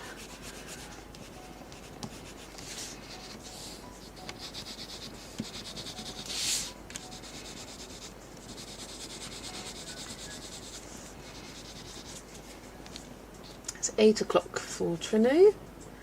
All the corn was contaminated. Yeah. Yeah. Like they used the same utensils for the raw chicken or whatever.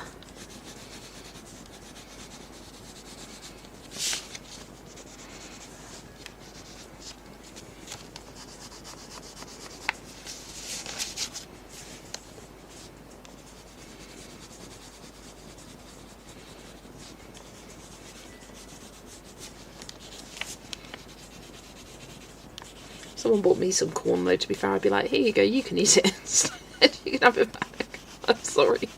I don't like it.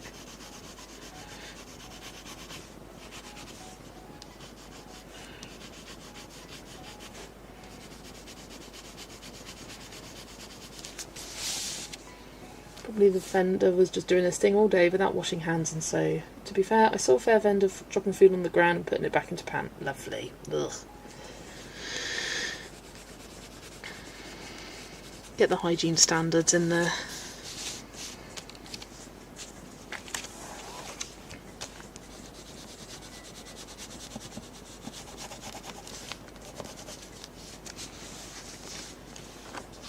Your favourite breakfast is Nutella with bread and iced coffee. Ooh, nice. Like toasted bread? Like toast?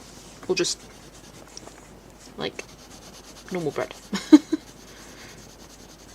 Love an iced coffee.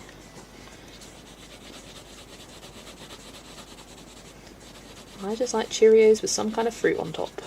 As it's winter, I have dried fruit, so raisins and dried apricots on top. But in the summer I'll have like raspberries or strawberries. Yeah, they're just not as good right now.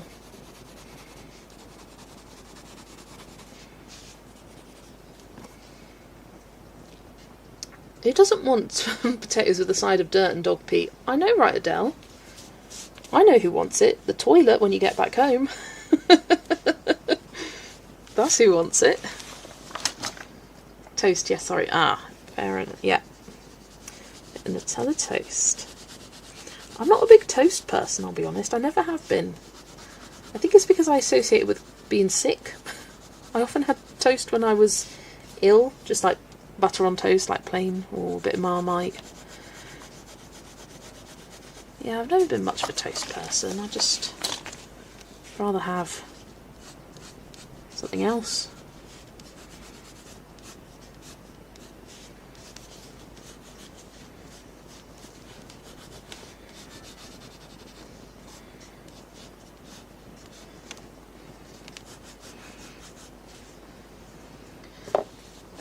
Now I'm hungry, yep.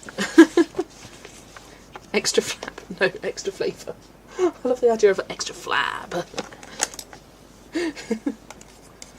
We're doing a double page, it's looking amazing. It's technically not a double, it is 2 singles, but because they're so similar, and I'd want the trees and the snow to look the same across the 2 pages, I'm colouring at them at the same time. Because why not? Oh, that turned quite muddy. Got a bit of brown in it. Should have done the snow first, to be honest. But way too late for that now. Just try my best not to go over the lines.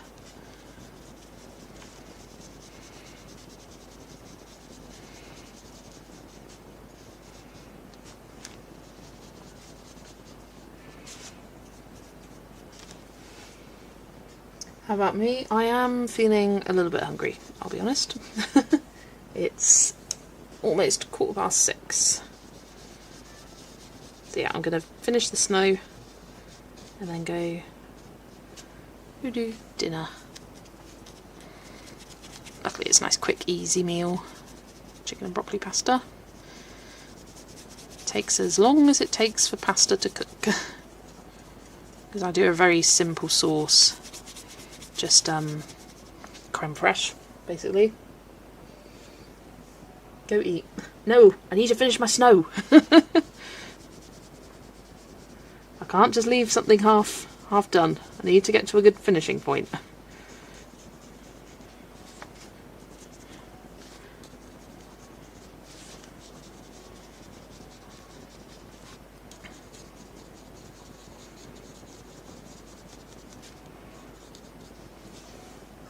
Garlic would go great with that meal. It would, if you liked it.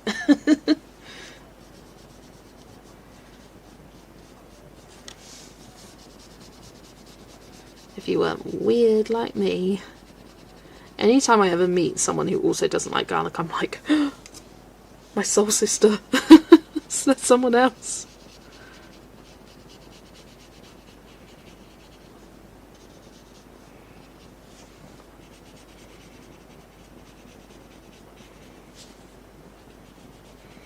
The sort of thing that when I was younger, we'd walk past like a restaurant or whatever, often like a pizza place. And I'd be like, oh, something smells really bad. Like, what smells so bad? And everyone would be like, I can't smell anything bad. And then as I got older, I realised the something bad I could smell was garlic. Except everyone else thought it smelled good, and I did not.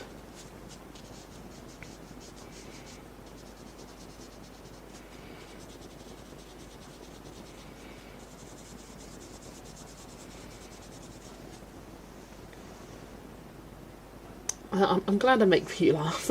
I make myself laugh. Always here to entertain.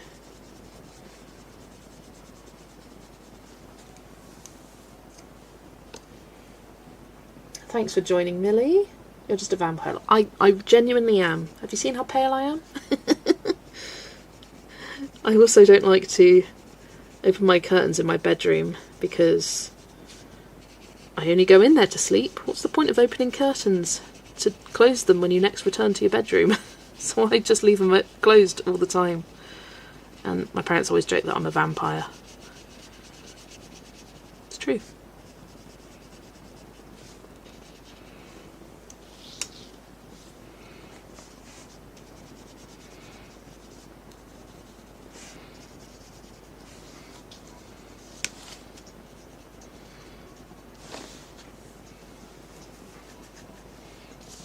Generally avoid cooking with garlic because my cats like to swipe food if they get any chance, and garlic is poison to them, so I'm not taking risks.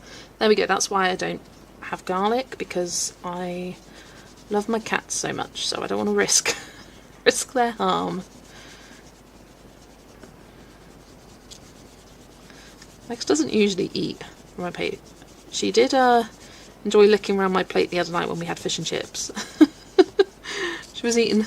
She wasn't too impressed by the batter though. She didn't like that. Spat that out. What time are you going to sleep? Oh, it won't be till gone 11. Usually by the time I'm in bed and get to the point of falling asleep, 11 something.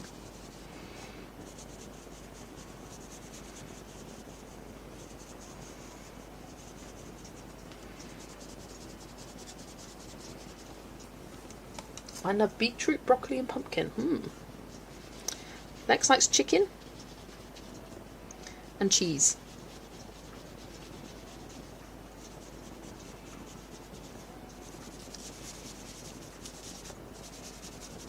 But she really isn't that crazy over human food.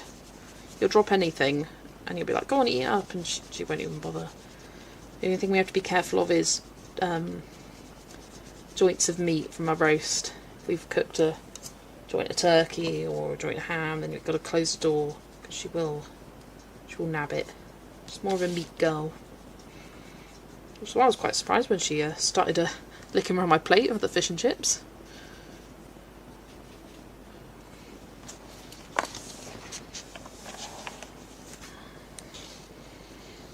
She give them a bite when I'm cooking those. Yeah.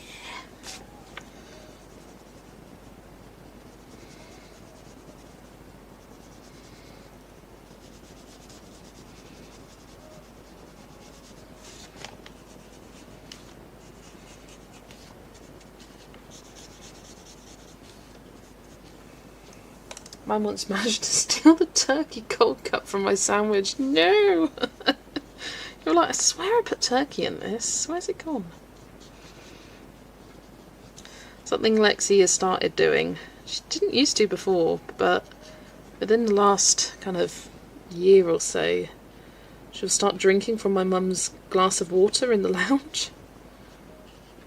You'll go in and she's just there. Mum's like, what are you doing? She has to go make herself a fresh glass of water. And so my mum has a little coaster that she now puts on top of a glass so Lex can't get into it. But she'll still kind of sniff around and be like, why can't I get the drink? Where's my water? It's not like she doesn't have any of her own. She'd much rather drink from anything that isn't her bowl. And it is fresh every day. But she likes the dirty water from a bucket outside. She likes my mum's glass of water. She does drink her own, to be fair. She's a good drinker.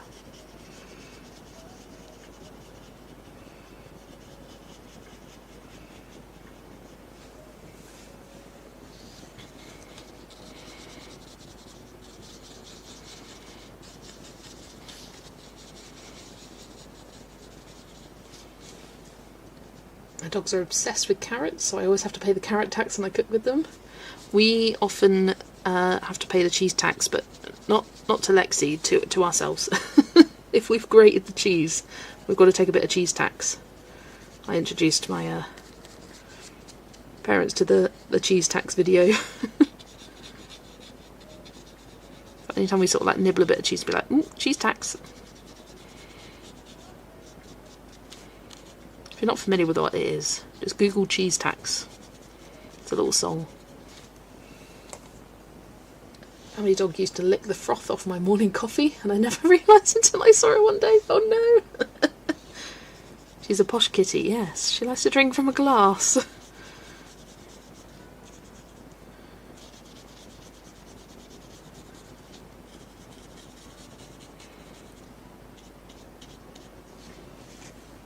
My cats love cold cuts. One of my cats loves to drink from a freshly flushed toilet. Yuck! Ew, no.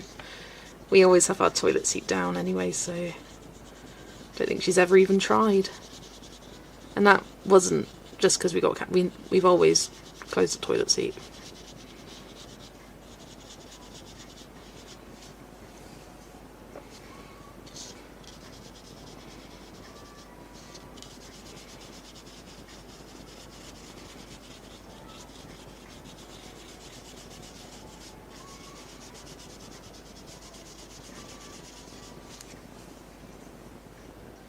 My children forget, lol. Yeah, classic kids.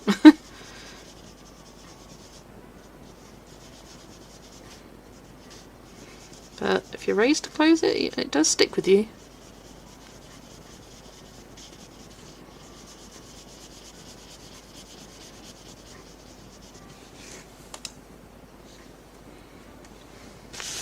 It's kind of like I never really understood why guys leave the toilet seat up, because I always close it anyway.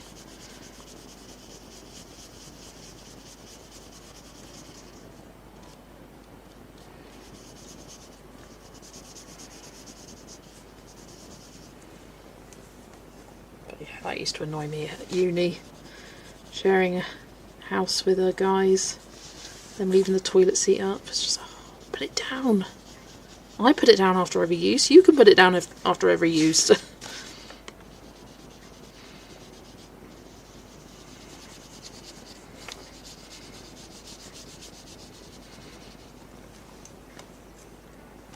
I was raised to close the toilet seat. I always find it weird when I go to someone's house and the lid's always up. Same, Jessie, same. I mean, you do you in your own house, whatever, but yeah. I always close it. I always have. Cats are not allowed in the bathroom for many reasons. Drinking from the toilet, eating soap, trying to lick the detergent bottle, drinking from puddles in the shower. Oh gosh. Yeah, that's a danger zone for them.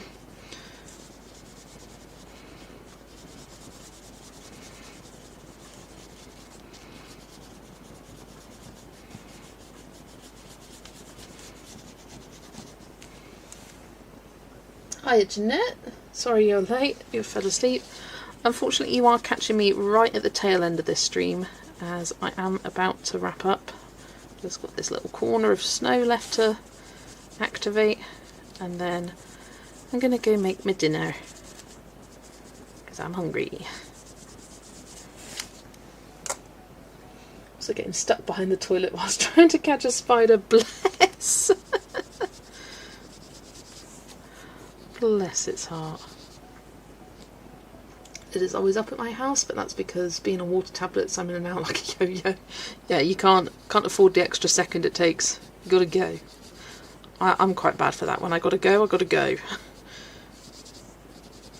So that's why often in streams you'll see me quickly go to the be back screen without much explanation. I'm like, I gotta go.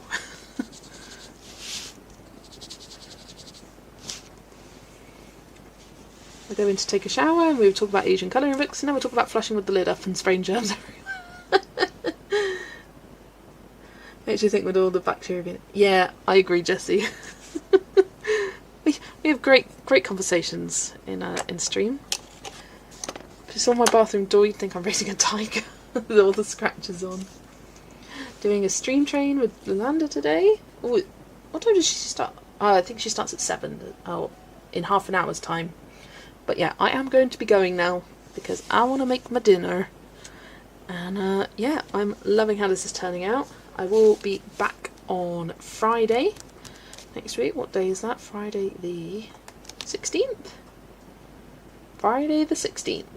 And I will do the pencil shading. I will figure out what I want to do with the background. I'm thinking blues, but I'm not convinced. So I will see. But yeah, thank you everybody for joining me tonight. I also suddenly really need the toilet as well, so Here we go. Yeah, Trinu, I'm going to start doing more live streams on a Sunday afternoon, and have that as my new kind of schedule, but not every week. But yeah, I'm sure I will see some of you in Yolanda's stream in about half an hour's time. Thanks so much for watching, everybody, and I will see you on Friday. Bye, everyone.